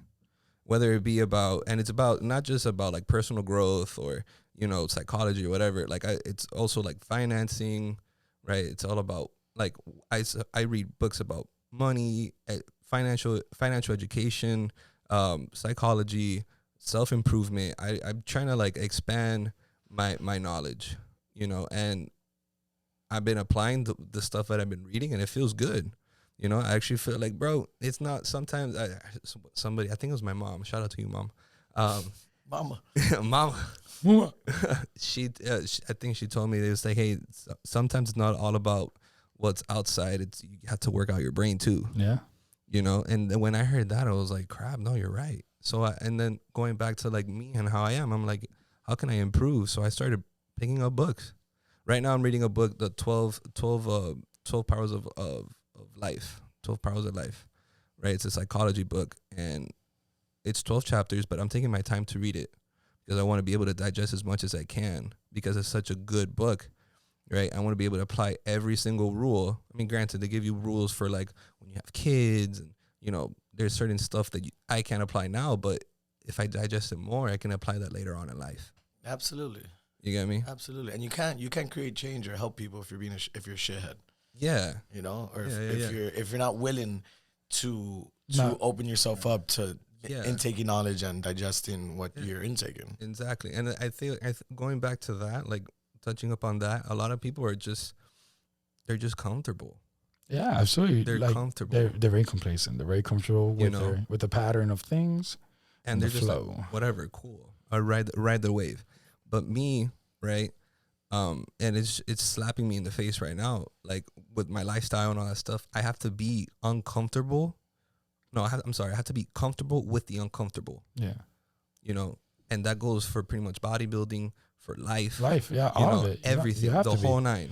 You have to be. You know, and it sucks because, you know, life is going to throw shit at you. Yeah, and you would like to think that you're, you know, in a path because, frankly, that's what we're all raised on. Yeah. You want to be comfortable. Come on. That's the American dream. Yeah. That's dead. Well, but like, it's dead. Oh no, it's dead as fuck. But like that's the shit that our parents got peddled, is what I'm saying. You want a comfortable life, you want to have a family, et cetera, et cetera, et cetera. Go to college, you want to do this, go get a fucking job, whatever. Get a job. Yeah. Whatever. But then, bro, come on. But then all that shit fell apart. It's been dead. It's been dead. But but I feel like our generation, or probably like maybe the one right before us, really saw that whole process fall apart. I feel like I feel like the generation before us have it worse. Yeah, because they don't have the tools that we have now. Yeah, right. Like they just missed it, right? They just missed the mark. Like we, like our age group, like we have so much knowledge at our disposal. But I feel like we were probably the first ones to really like know how to use it. Yeah, and if not, like that its most basic form, obviously. Yeah, we're learning, we're adapting. But like it made sense. Like it grew with us. Exactly. I guess. Yeah, we're breaking the cycle of like what like was the norm. Okay, like the iPhones came out 07? Yeah, something like that. So what? I was 12 years old. I was 11, 12 years old in 07. No, you don't know how to wipe your own ass at that time. Yeah. You get me? Or if you do, it's not good. Don't know for sure, but my saying is that understand. We're 12, 11 years old. iPhone just came out. Yeah. So as we're aging through our teenage years, it just became even more available, and then it literally grew up with us. Yeah. What a strange concept. Yeah, and now think about the younger generation, bro. These guys know how to work iPhones at like 4 years old, bro. They have phones at 4 years old. Crazy, 4 or 5 years old, bro. They have they literally sell tablets at like T-Mobile for kids, like like rubber coated tablets and shit. Yeah, crazy, crazy, bro. At 5 years old, bro. Yo, go outside. Go outside and go find a ball. Go tire yourself out. You know, play in traffic, bro. Bro, fuck, right? Jeez. If you could dodge a wrench, you could dodge a ball. You feel me? No, it's crazy, man. It's insane. It's insane. It's completely different times, you know. It's insane, and then that's just one tip of the iceberg. You got video games, and then that's a whole nother thing. And then, bro, virtual reality, the way that it's going, like that's just nuts. You don't need to leave your fucking house, bro. Nuts. They're making it more accessible for you to just be comfortable. I mean, stay stuck. I mean, bro, you get me? Dude, like, and especially after the pandemic, we've proven you don't need to leave your house to survive. Yeah, we are past that point in time. Yeah. I feel like this whole pandemic was like a slap to everybody. Okay, look, you want a date? That's fine. Here, download Tinder. Oh, what, you need your groceries? Okay, download Instacart. Fuck it. Oh, wait, you want dinner, but you from somewhere, but you don't want to go out? Fuck Uber it, yeah.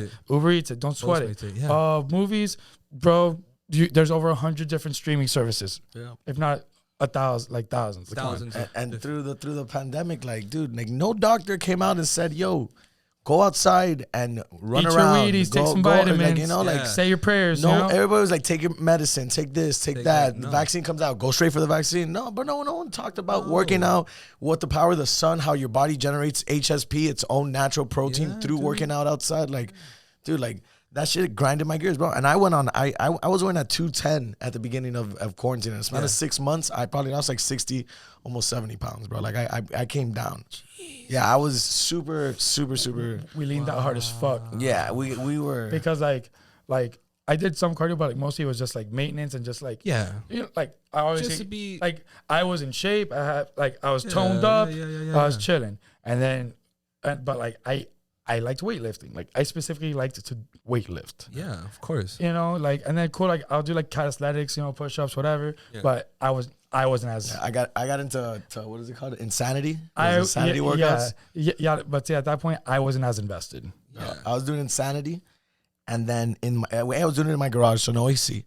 And then immediately after, I'd meditate, or I would So I like my body would be.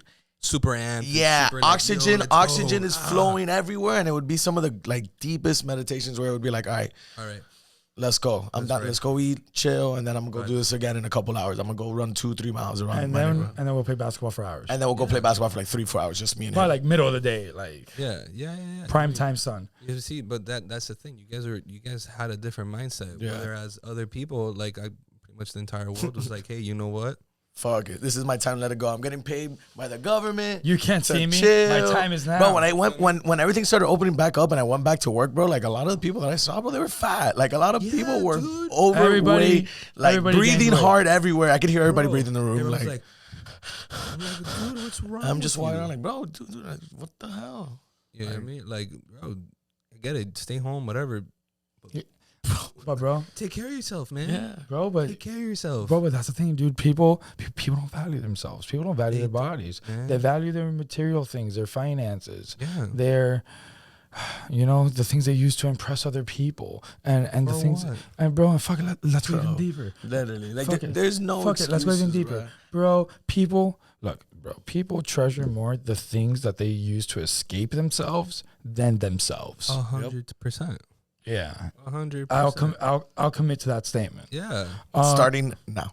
No, right now. No, it's true, bro. It's and true, no, and everybody's capable of it at some points for sure. We've all been there. Oh, I need that car. I need this. I need that. We've all been there, momentary or not. But I'm saying that there are people that this is their fucking life. Yeah, this is what I eat. This is who they are. Yeah, just the materials around them, the fabricated things that is what makes them.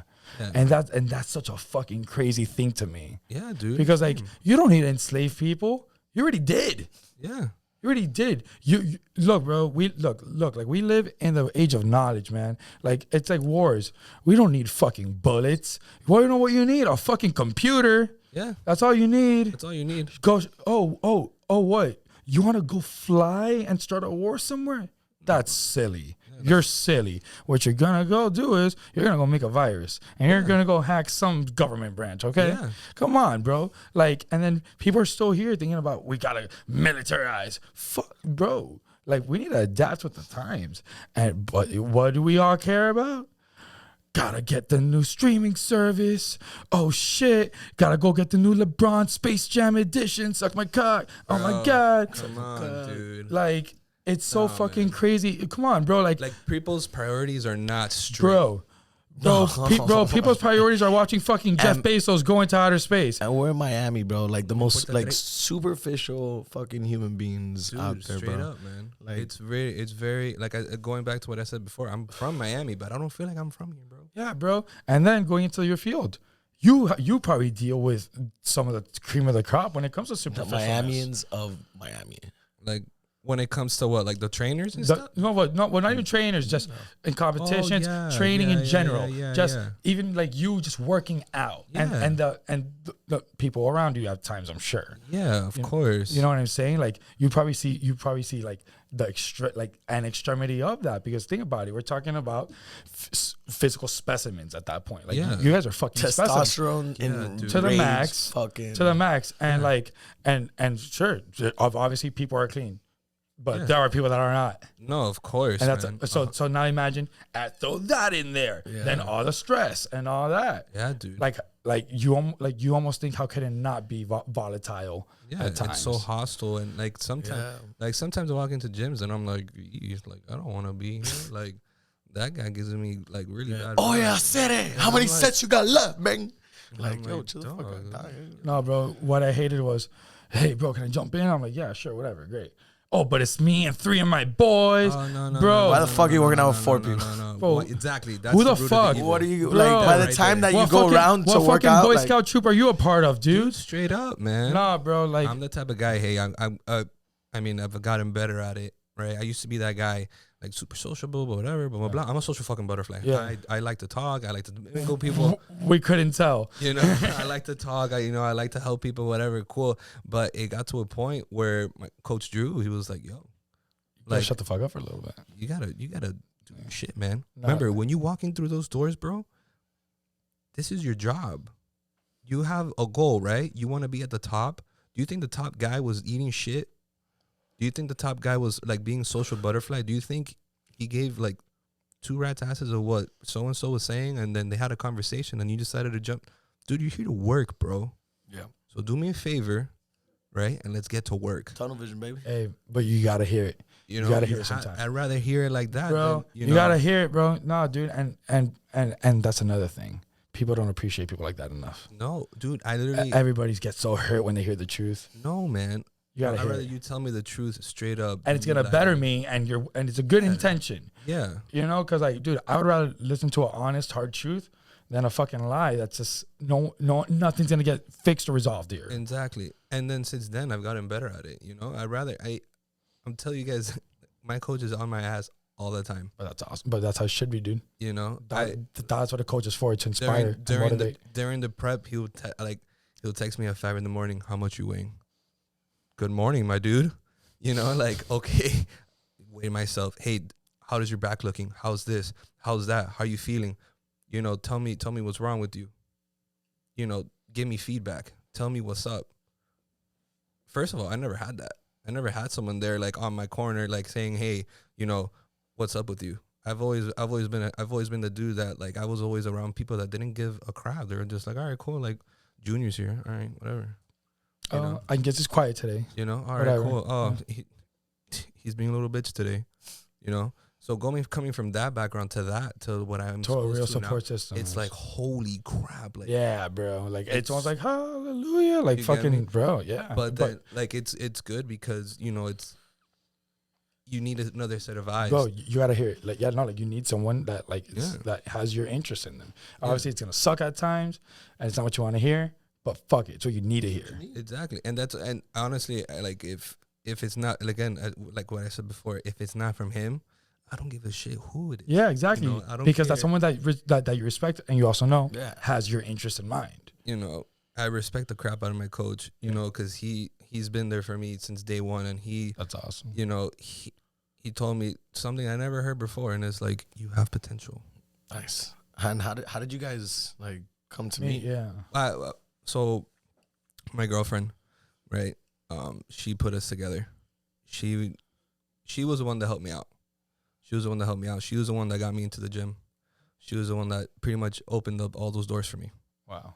So through her, I was able to meet my coach, meet all these people, and making my dream come true. You know, so That's awesome. it's pretty crazy how everything, like looking back, it's like, holy crap, like I never had that. You know, I never had somebody say like, hey, here, make it happen. You know, and then when I met my coach, right, he told me, okay, your shoulders suck, your chest sucks, you lack a lot of legs, you lack this, you lack that. That's it too. Are you sure you want to do this? Because again, this sport is not for everybody. And that's the moment I know. I was like, yeah, let's go.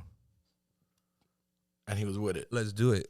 And then now, right, for example, like we're looking back at the show, right? Okay, cool, whatever. I place, whatever. Fuck it, right? So I had my fun, right? Usually, so after a show, you can, you know, bro, imagine you diet for 12 weeks. eating the same crap every day. What was the first thing you ate? Casolas.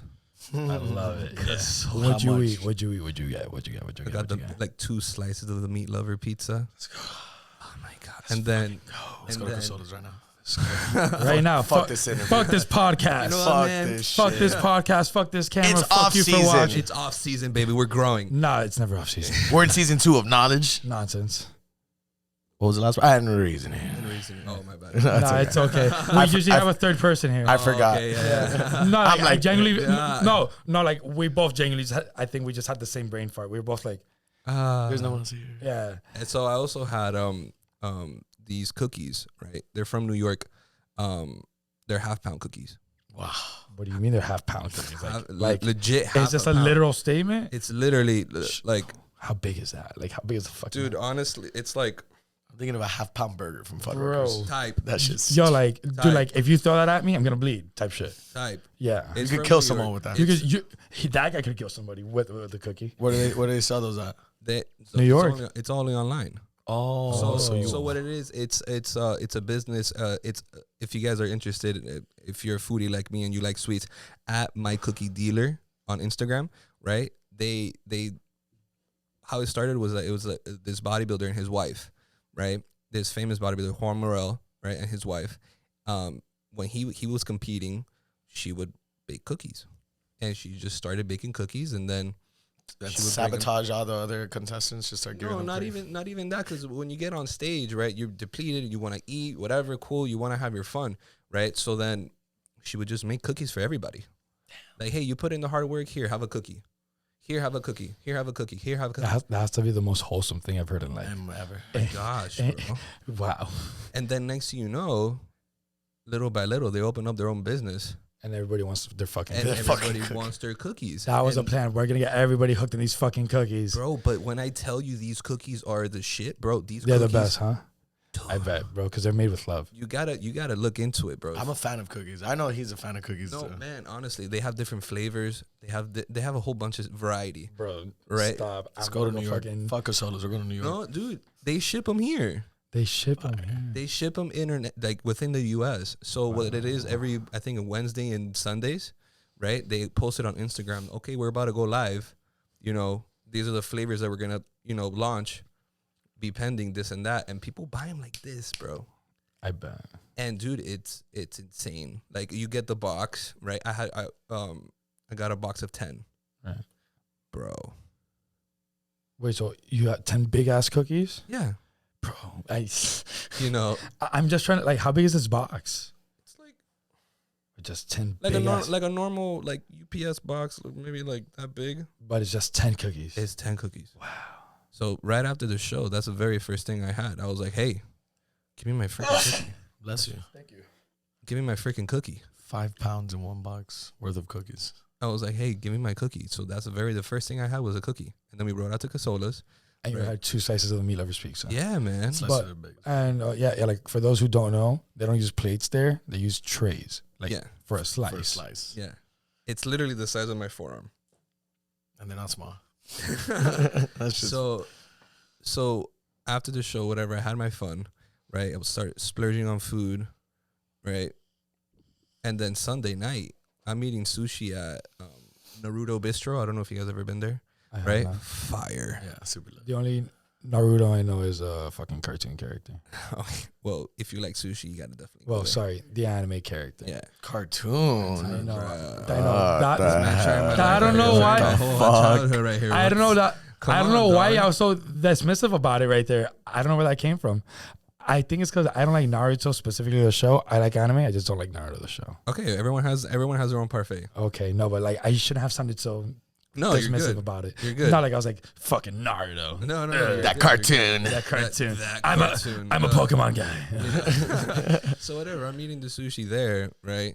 And my coach texts me, bing, bing, bing, bing, bing. And I'm like, what the? And I already got my training split. I already got my meal plan. I already got all the vitamins I have to take. And it's just mid pizza No, this No, is mid this is sushi. mid-sushi. Oh, this is mid-sushi. Like Sunday night. after you. Okay. Sunday night. Because the competition was Saturday. Yeah, the competition was Saturday. Got it. So we've Yeah, already yeah. been fucking. We're 2 days of eating whatever I want. Oh my God. And then right back to it. And he's like, hey, you start tomorrow. Go back training legs. You gotta. Tomorrow's a high carb day. You're eating X amount, this and this, right? But tomorrow you're gonna go train legs. Let's work. Right? And it's like, what? I haven't even had time to digest like the food that I'm eating. How are you gonna tell me? I'm like, guys, I gotta go. I gotta go home and meal prep.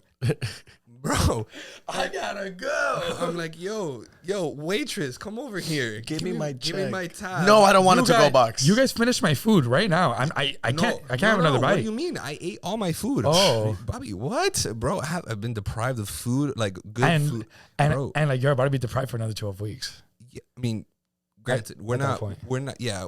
So what happened was, what we're gonna do now. He already texted me the plan. What we're gonna do, this and that and the other. So essentially, like I'm back on my grind. Yeah, you can't splurge like too much because then it doesn't make sense. He broke it down for me. He's like, why am I gonna let you eat whatever you want, right, for a whole week? Let's say you take a week off from the gym and you eat whatever you want, bro. You're gonna come back 30, 40 pounds from what you were, and then you're gonna have to come back down. That's all. Like setbacks you don't need. Why? For what? Why? Number one, waste your time. Waste his time to do it all over again. And it's just extra work that you don't even need to do. Exactly. So he's like, look, bro, here's the plan. We're gonna do this. We're gonna try to gain 15 to 20 pounds of pure muscle, right? And you're gonna stay at 10% of body fat. So that's the plan. Get to it. I'm like, crap. Okay, I gotta go. Hey guys, I gotta go. I ate my stuff. I'll see you in 12 weeks. Yeah. I mean, we don't have as of right now. We don't have any like set day for another show. Heard. So like right now you're just we're just prepping for that. Yeah, we're trying to gain as much size as we can. You know, trying to gain as much size as we can with maintaining the conditioning that we acquired throughout the 12 weeks. You know, and then from there, at the end of the year, give or take, okay, we'll pick a show. Right. Wow. You know, because that's another thing too. And like, how far ahead do you have to register? Depends on the show, honestly. Like you can, like as soon as the show gets announced, you can register right there. You can register. There's people that I know that at the very show they were registering. Like competitors were actually registering the day before. Just pulled up with their speedo. You know, I guess I'm gonna put. But another thing is too, it's expensive, man. It's expensive. Yeah. Preps are expensive, man. A good prep maybe it costs you like $2,000. Wow. It's not gonna be all in one shot, but it's taken into consideration. But like, the registration for the show, the tanning, the category. Each category that you sign up for is $110. So I signed up for 2. So yeah, $220. Right off the bat. The tanning, is another like $140. Then the registration is another $135. And then next thing you know, you start adding up, and it's and then also like your trainers, your coach, your trainer, like training fees, supplementation, and that's like you make your own food. Imagine people who have people meal prepping for them. So. Exactly, bro. I meal prep about everything. I do everything by myself. Yeah, I bet. Save as much money as you can. Like at least hundreds. You're saving at least a few hundred. I mean, the way I see it, no disrespect to all those meal prep companies, but I personally I'm not a fan of them, right? Because number one, it's really expensive. Right. Number two, you don't know what they're putting in the food. Yeah, like the quality of food, how much sodium they're using. But like even just like the quality of it. Like they could be saying it's organic, clean, this, and it's really not. And you don't know that. You don't know. You don't know. I'd rather go through the hassle of like making it myself. Yeah. Right. Or having somebody help me out, and which I had people help me out when it came. Sometimes my mom would help me with my meal prepping. My brother would help me out. Sometimes my girlfriend would help me out. I had like that support. You had a support system. Yeah. Because bro, doing it for so long, like when you start dialing down to like 4 weeks out, 3 weeks out, bro, you don't want to do anything. Right. You don't want to, bro. I didn't want to talk to anyone. I bet. Bro, I was so deprived and it was just angst. It was, and it's not because like I wanted to be. It's just I literally had energy just enough to do what you had to train. Do. Yeah, and that's all that mattered. Exactly. But like, I just trained and then just rested, ate, and it just slept. But now, do you think that focus is what helps you succeed? Like, yeah. Like, do you think that you need that edge? Oh yeah, dude. Of course. When you're on prep, man, you really have to be on your P's and Q's, because any slight duration, like anything, like that's a distraction, could derail you. Yep. You know, even overthinking stuff, you know, like that adds stress. And if you had stress, that changes your physique. You don't like. My advice is, if you're ever gonna compete or anything, like just try to be as zen as you can. Just try to, like, you know, separate yourself from any distraction or anything that would get you like stressed out for no reason. Anything that would just like upset you, like just separate yourself from that, because at the end of the day, it's gonna add up. It's gonna add up. It's gonna really add up. And thankfully, you know, I went through my stuff, whatever, cool. But now going through my first prep, right? I was going through it, bro. Like it was torturous. There's sometimes, like, even friends, like I wouldn't hang out with any of my friends during the prep. I probably went out maybe 1 or 2 times, and those 2 times I was on edge because they were eating food right in front of me, and I can't eat. Shit, yeah. You can't eat. Like we ate at some place, I forgot what it was, and I'm literally watching them eat, and I'm there on edge, and like the food's hitting me in the face, and I'm just like, and everyone's like, "Why? What's wrong with you?" And that set me off, because I'm literally on edge. Like I have an internal battle with myself already as is, and then you're gonna go ahead and ask me, "Hey, like, what's wrong with you?" Like what the fuck do you think? You get me? I mean, yeah, dude. Like, it's like an alcoholic, bro. Like, goes out to hang out with his friends. They're there taking shots. They're like, "What's wrong, bro? You get me? And You don't like your water on the rocks?" you get Like, it's Fuck you. Like, you know, Fuck it you. sucks, man. It sucks. But there's a lot of things that I've learned, and then when I do my other show, when I start competing more, there's a lot of things that I'm gonna take into consideration and, you know, weed out. You know, but it's a whole process, man. It's a whole process, and it's just, when do you plan on competing again, or like for sure next year. For sure next year I want to compete again. So judges were saying that, I mean, they didn't tell me anything, because that's another thing. Bodybuilding shows, they last a very long time. The night show starts at 5, and you probably like they're maybe like 11:30. and that's the second part of the show. That's the second part of the show. Yeah. But when I went, bro, I went up pretty fast. Like the show started at 5, right? At like 7:30, I was already done. Wow. With my category. Yeah. You get me? And I was not about to stay Another 4 hours yeah. for a judge to tell me, you need bigger legs. You need a bigger chest. You get me? Hey, at that point, Uncle Drew, what we need to do? Yeah. Okay, we need to do this. All right, cool. That's all I need to hear. Wow. You get me? So that's just literally on the grind now to just grow as much as we can. Yeah, bro. Physically, spiritually, Yeah, mentally, emotionally, all of it. financially. Man, Ron, You know. and bro, we're so happy to have you on. Thanks, No, man. dude, bro, it's been a really great time. Like, bro, we haven't spoken in years. Like, Dude, yeah. I know. Like, I just messaged you out of the blue. Yeah. Hey, you want to come on? And no, but you were so receptive to it that I was like, yeah, this is the move for Yeah, sure, dude. I'm Not always because like down. you didn't like, you weren't like, oh, I'll let you know. You're like, yeah, sure, let's do it, yeah. And like literally, like I felt it. I was like, yeah, absolutely, let's do it. Yeah, dude. I'm always down to talk, you know, and like be an open book about stuff like this, man. absolutely. It's the passion, We bro. appreciate that. No, we bro. appreciate it. So here on K.N.R, every episode we play by Barstool Sports. Barstool Sports. Do you know of them? Barstool Oh, yeah, Sports? yeah, of course, Absolutely. of course. So it's called ATI. No, not UTI. ATI. ATI. ATI. Ask the Internet, where we ask questions that they ask the Internet. Okay. So we're going to start with you. All right. Now, some of these are a little raunchy. Is that fine? That's fine, dude. Okay. Like Let's I see. said, I'm an open book, Okay, bro. so I literally just pull this out. Throw it at me. I don't know what it is. Put it face down right here. Dale, face down. Okay. Like a Yu-Gi-Oh card. Let's get ready to duel. In post, you better add fucking flashes here. Something. I want flashing lights when I Flashing say lights. yeah. Pose, Do maybe like a duel. double by. Yeah, bro, that's it. Like, let's take a quick pictures. Just splice it in there for a second. There you go. Okay, let's see what it has here. Or the cards. The heart of the cards. Would you rather be half your height or double your weight? I think this is a suitable question. This is a great question. I'll be double my weight for sure. Double my weight, because if I was double my height, I would have to grow more. No, it'd be half your height Oh, half my height? or double your weight. I'm already shorted to this, bro. Fuck it. Half my size. So- bro, I'm 6 feet. Bro. No. So you would be 3 feet. No, never. No, you know what, bro? No, I'd rather be double my weight. Yeah. I'd be double my weight. Bro, you know what?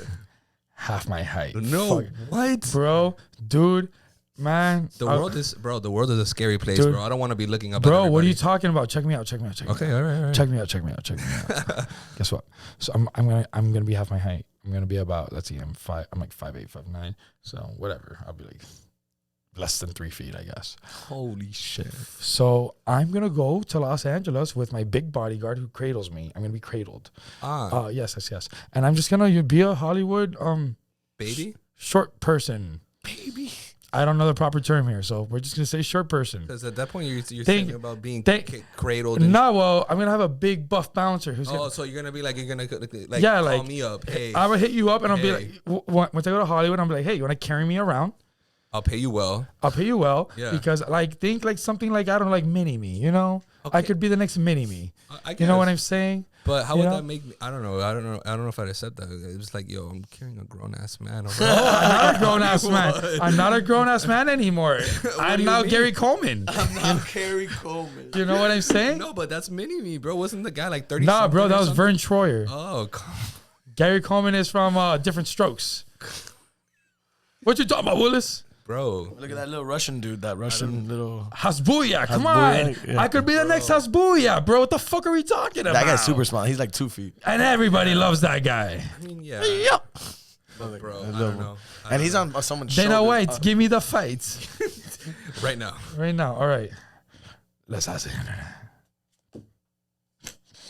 If you trained your son from birth to his 21st birthday to fight a gorilla, would he stand a chance? Yeah. Bro, bro. 21 years? Dude, 21 years? Give me a fucking sword. Yeah. What? I'm going to Have you seen how I look? Yeah. You're doing push-ups as soon as you come out the womb, bro. That's it, right? Crawling? No one has time. In the womb, you're doing crunches. Crawl. Yes, dude. Crawl. You want to crawl? Give me fucking 20 right now. Bro, come on. Yeah. He's going to take a gorilla. He's going to fuck up that gorilla. I am a gorilla, so yeah.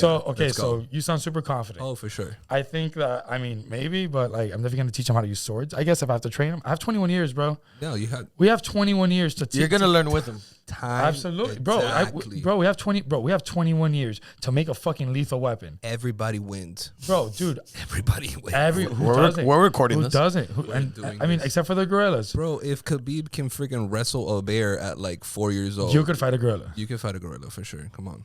I like this logic. It's very Fast and the Furious logic, for sure. I mean...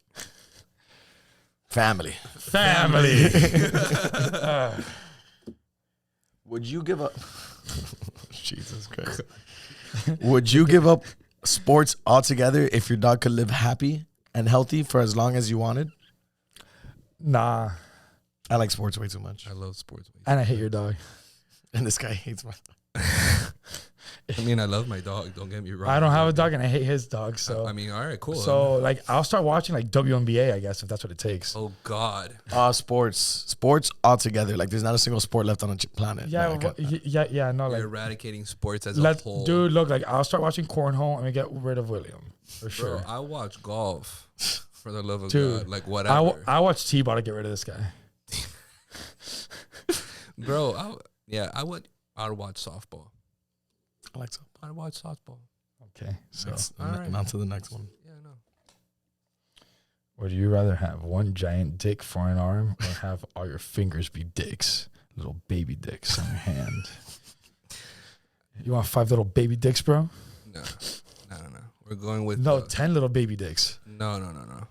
So it's just like one K.N.R dick. And your feet would have, because it says all your fingers. No, those are toes, bro. Toes? Okay. No. Head, shoulders, knees, and toes. Shoulders, knees, and toes. Yeah. Head, shoulders, knees, and toes. I was tripping out. I'm like, there's no way. No. There's no way. I'm going to be coming all over the place. I have 20 penises. Could you imagine you're literally writing something with your hand and you're just like, what the fuck? Imagine you're a teenager. You don't know shit about anything. You don't know shit about fuck. You have your first hot teacher. Hi, I'm Bob. Like Spider-Man. She's going to think that you fucking brought City String into class. She's going to be like, sent down to the principal's office. They're going to be, what the fuck happened here? Like, and you're going to be like, I don't know. I felt something. And then, No, I'd rather have one giant dick for an arm. Bro, a fucking cannon dick. Bro, I look like fucking Mega Man with a fucking dick cannon, you know? Real. You know what I'm saying? I'd rather, yeah. Yo, like, what's up, 110%. dick face? Punch Boom. people with my dick arm, you know? Yeah, that'd be a nice World Star video. Bro. Guy gets knocked out. By giant dick dick. arm. Boom. What's up, dick face? And then, boom, you just get You want clocked. you want a dick sandwich? Do you want a pan con pigas sin pan? What Straight up. the fuck are we doing? Someone make it happen. Bro, imagine if someone who doesn't have an arm makes a prosthetic dick. Like, Dude, as I'm their pretty arm. sure there's someone out there. Someone that, definitely. Bro, there's some What sadistic. a time to be alive. What a time to be on. All All right. right, let's get a couple more. Let's go. Let's go. Would you accept $1 million to be deported from the U.S.? You can never come back, but you get to take one person with Where you. the fuck am I going? Absolutely. No, where the we fuck going? am I going? Absolutely. Where we going? Absolutely what, bro? Are you what, dude? Are you going to fucking Palestine right now? You going to fucking Nicaragua? Bro, You going to let's Cuba go. right now? $1 million? I don't know. I'll probably go to like Ibiza, bro, and just chill. Nah, with the bro, local. but like, I don't think it's up to you, dude. What do you mean? You can never come What back. do you mean? You, You can it go doesn't- anywhere. with $1 million, you could You go, can go anywhere. anywhere. Anywhere. If anything, I try to triple my wealth in that. And Okay, then so okay, take one okay, person. Okay, so you take $1 million I get to a pick? third world country? What? I get to pick? Yes. Yeah, Yes. you gotta be in Okay. you're reading the card, not me. No, well, it doesn't say we get to pick, but he's picking. So. Would you accept $1 million to be deported? Okay, so the scenario from the is you get US. deported, but here's $1 million. But But you never come back. Okay, I choose. Okay, I'm choosing okay. where I want to go. no, but are you choosing? I'm not. I mean, I don't know. No, see, bro, it sounds like I gotta pick some shit out of a hat to me.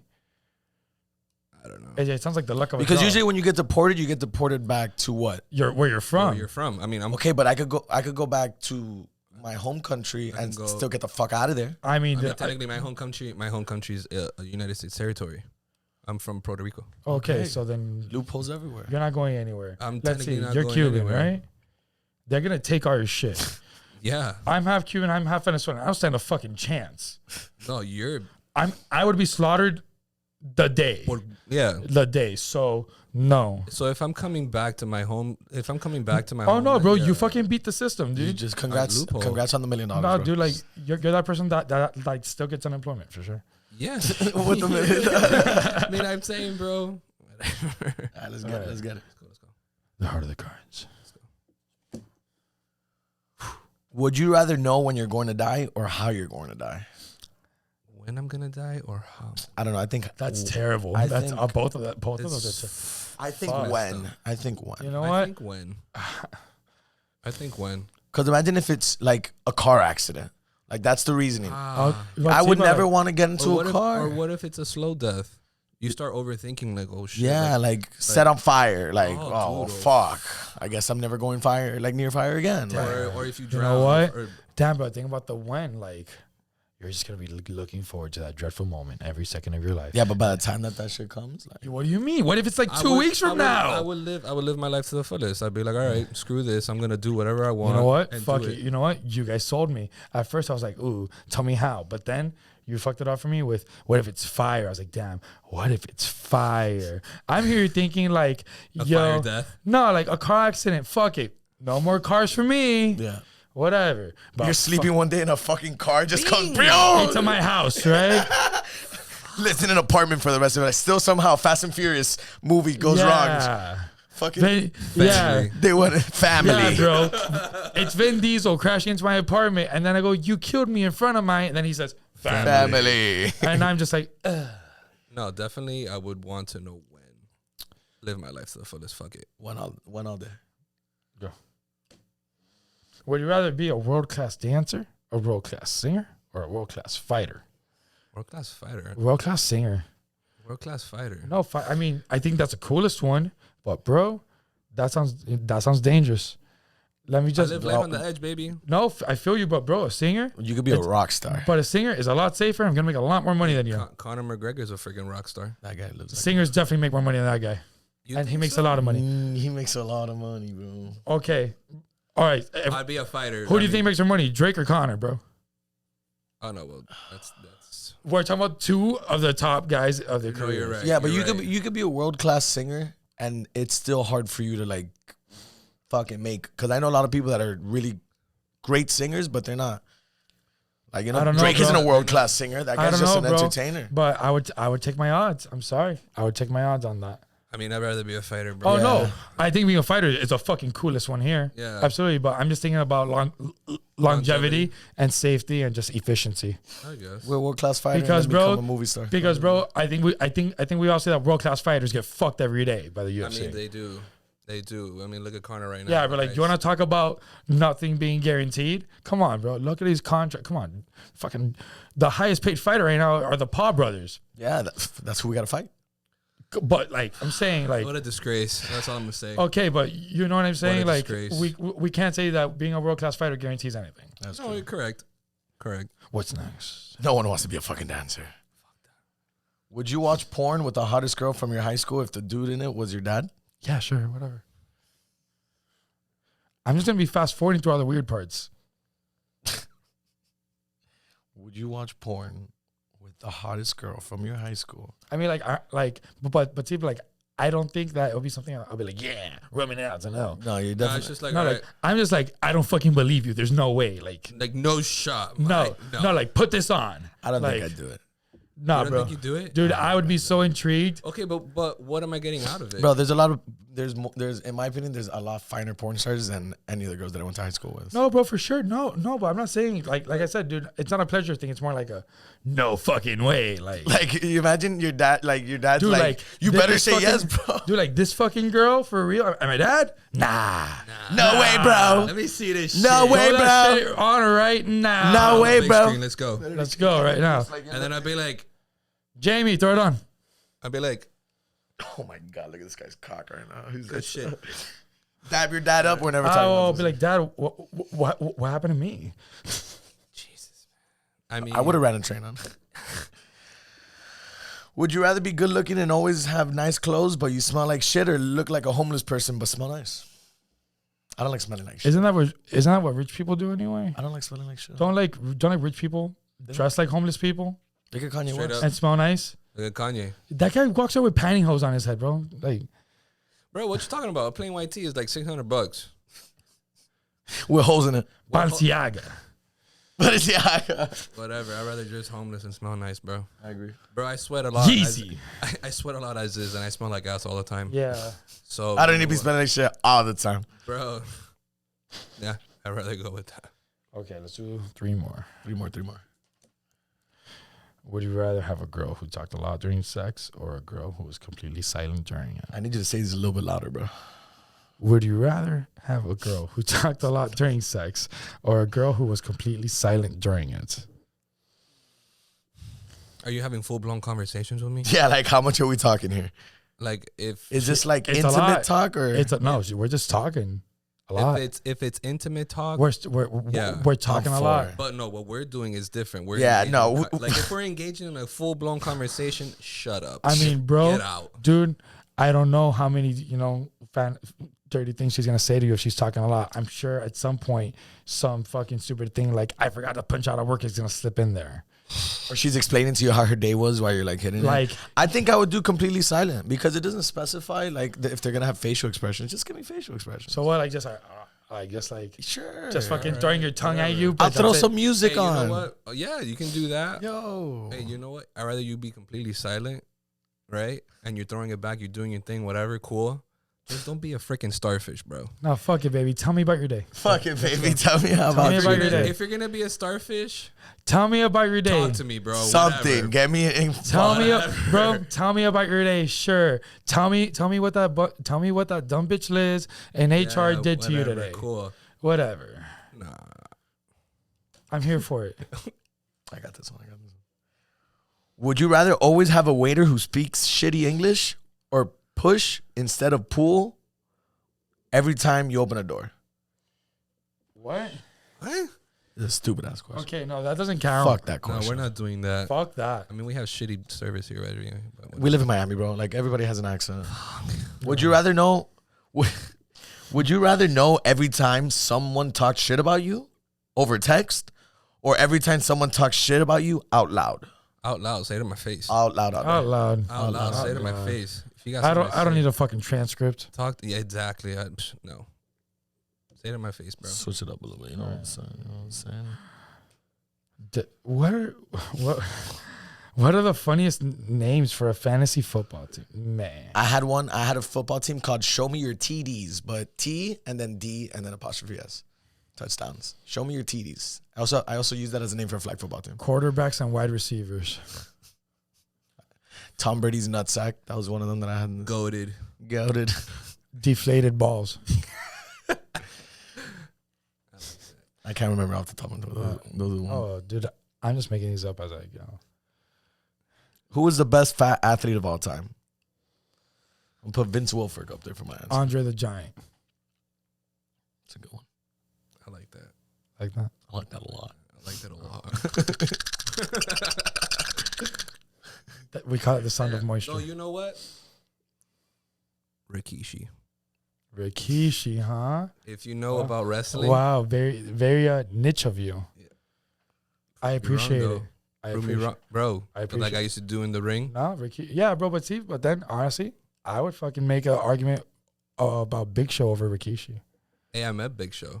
Oh, that's cool. He lives down here. No, he lives like where I used to work at Best Buy. Wow. In Dayland, and he would come to the store all the time. Nice. Hey Paul, if you're gonna watch this, what's up, bud? Hey, what's up, bud? You know, do you need some new Blu-rays? that guy's a freaking monster. You don't say.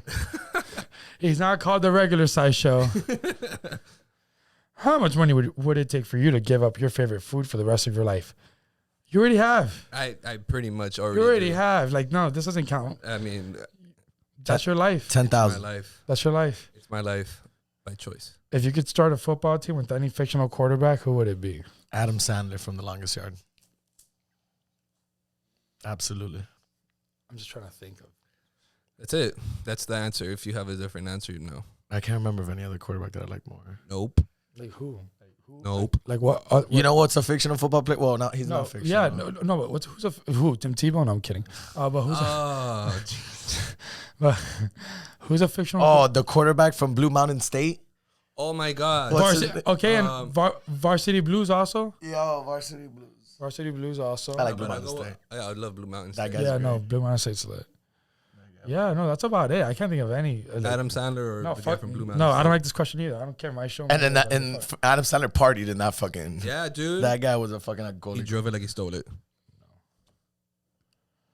Is there any athlete you would be okay with fucking your girlfriend? Dwayne Wade. That might be the only one. Dude, I'm very. John Cena. You can't see me. But like instead of my time is now, he'll be like, it's my turn now. I feel like he's a gentleman, bro. Like, Like I'll be in the corners. You can't see me. Poor guy. Like a fucking weirdo. Poor guy. No, I'm kidding. What a meme. Yo, what a fun time though. He just came back. I don't know if you follow this, but John Cena just came back. We finally saw him again. So, and bro, I've never seen everybody so excited to see fucking John Cena. bro, I hadn't watched WWE in a minute, and I literally was just at my friend's house watching this shit. And you're like, And I stood up. I'm like, oh shit, The champ is like, here. 12-year-old me was just like, suck it.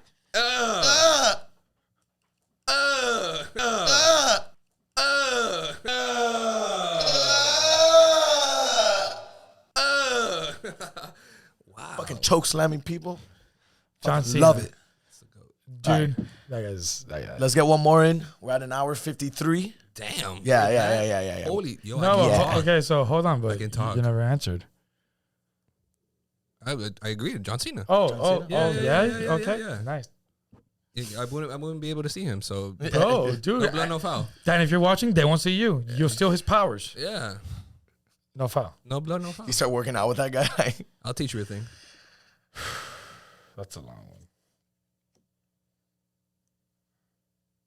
Yeah. That's a hard one. Would you rather live in colonial times or the year 2500? 2500. 2,500. Bro. Yeah, I already know what the fuck My happened. neighbor's But gonna what be- if like 2500, like it's not Like good? Cyberpunk? Yeah. Yeah, well, mean, I don't know. I think, I'm imagining my neighbor to be a 6-arm alien. yeah, because it doesn't specify if you're still going to be living on Earth. Okay, look. Where's the human? Okay, look, bro. Okay, so look, right now we're in what? 2021. So we're talking about 489 years from now. Yeah. I think, bro, we're gonna be living the life of Star Wars. Just aliens, people, all species, everybody fucking, everybody hanging out. Elon Musk completed Come on, bro. his job. You don't think that Han Solo and Lando Calrissian fuck some aliens? For sure. No, come on, bro. They have to survive. Come on, bro. They love the tentacles. Yeah. You hear me? For sure. That's the best script in the galaxy. Straight up. K.N.R train on aliens. That's what you're telling me. I'm just saying that those guys are swashbuckling. That's all I'm saying. You know? Would you let Han Solo fuck your girlfriend? Bro, I think it would be interesting. I don't think I would want to like know about it until after. Like my girlfriend be like, yeah, I fucked Han Solo. I'll be like, fuck, just like ruin Han Solo for you. Like you'll be okay with it, but every time you watch Star Wars, but like, motherfucker. Yeah, no, like we're not watching Star Wars anymore. No, like Star Wars, we never go back. Take this shit off. Take this shit off. And this guy gets his lightsaber removed from his fucking. Yeah. No, because I have a lightsaber tattoo. Okay. On my leg, yeah. Or you incorporate Han Solo getting like decapitated by it. Yeah, like I just have like. Hey, you know what? I just have like a little stick figure body. Okay, look, I just do a little stick figure body, but like a perfect head of like Harrison Ford, but like a stick figure body, and it just meets at the point of the lightsaber, so it's like his head's being sliced off. Oh, you know what I'm saying? I just picture this guy watching the scene. And then like, I love you. Have to be dressed as like Princess Leia every day, forever now. Like, oh, what? Like you thought she was just a slave in the movie? Nah, girl, you're a slave to fucking love now. Yeah. I love you. I know. Shut the fuck up, Han Solo. Yeah, shut the fuck up. Ladies and gentlemen, this is knowledge, nonsense, and reasoning. All right, Ron. Thank you for coming on. Sign off for us. Tell everybody where they can find you. Guys, find me on Instagram, any social media at Ron_Mendez. Hit me up for the personal training for Kami House Fitness if you're interested in getting in shape and you want to take the first initiative to change your life, and you know, if you want to come with me, let's run it. Let's do it. Let's have some fun. Love it. Absolutely, guys. Let's do it. We could all come together and let's have a great day. Let's. I'm gonna say one last thing. I'm gonna start the sentence and you're gonna finish it. You could lead a horse to water. Go fuck yourself. But you can't suck its dick. Ladies and gentlemen, knowledge, nonsense, and reason. We love you. Peace. All right, guys.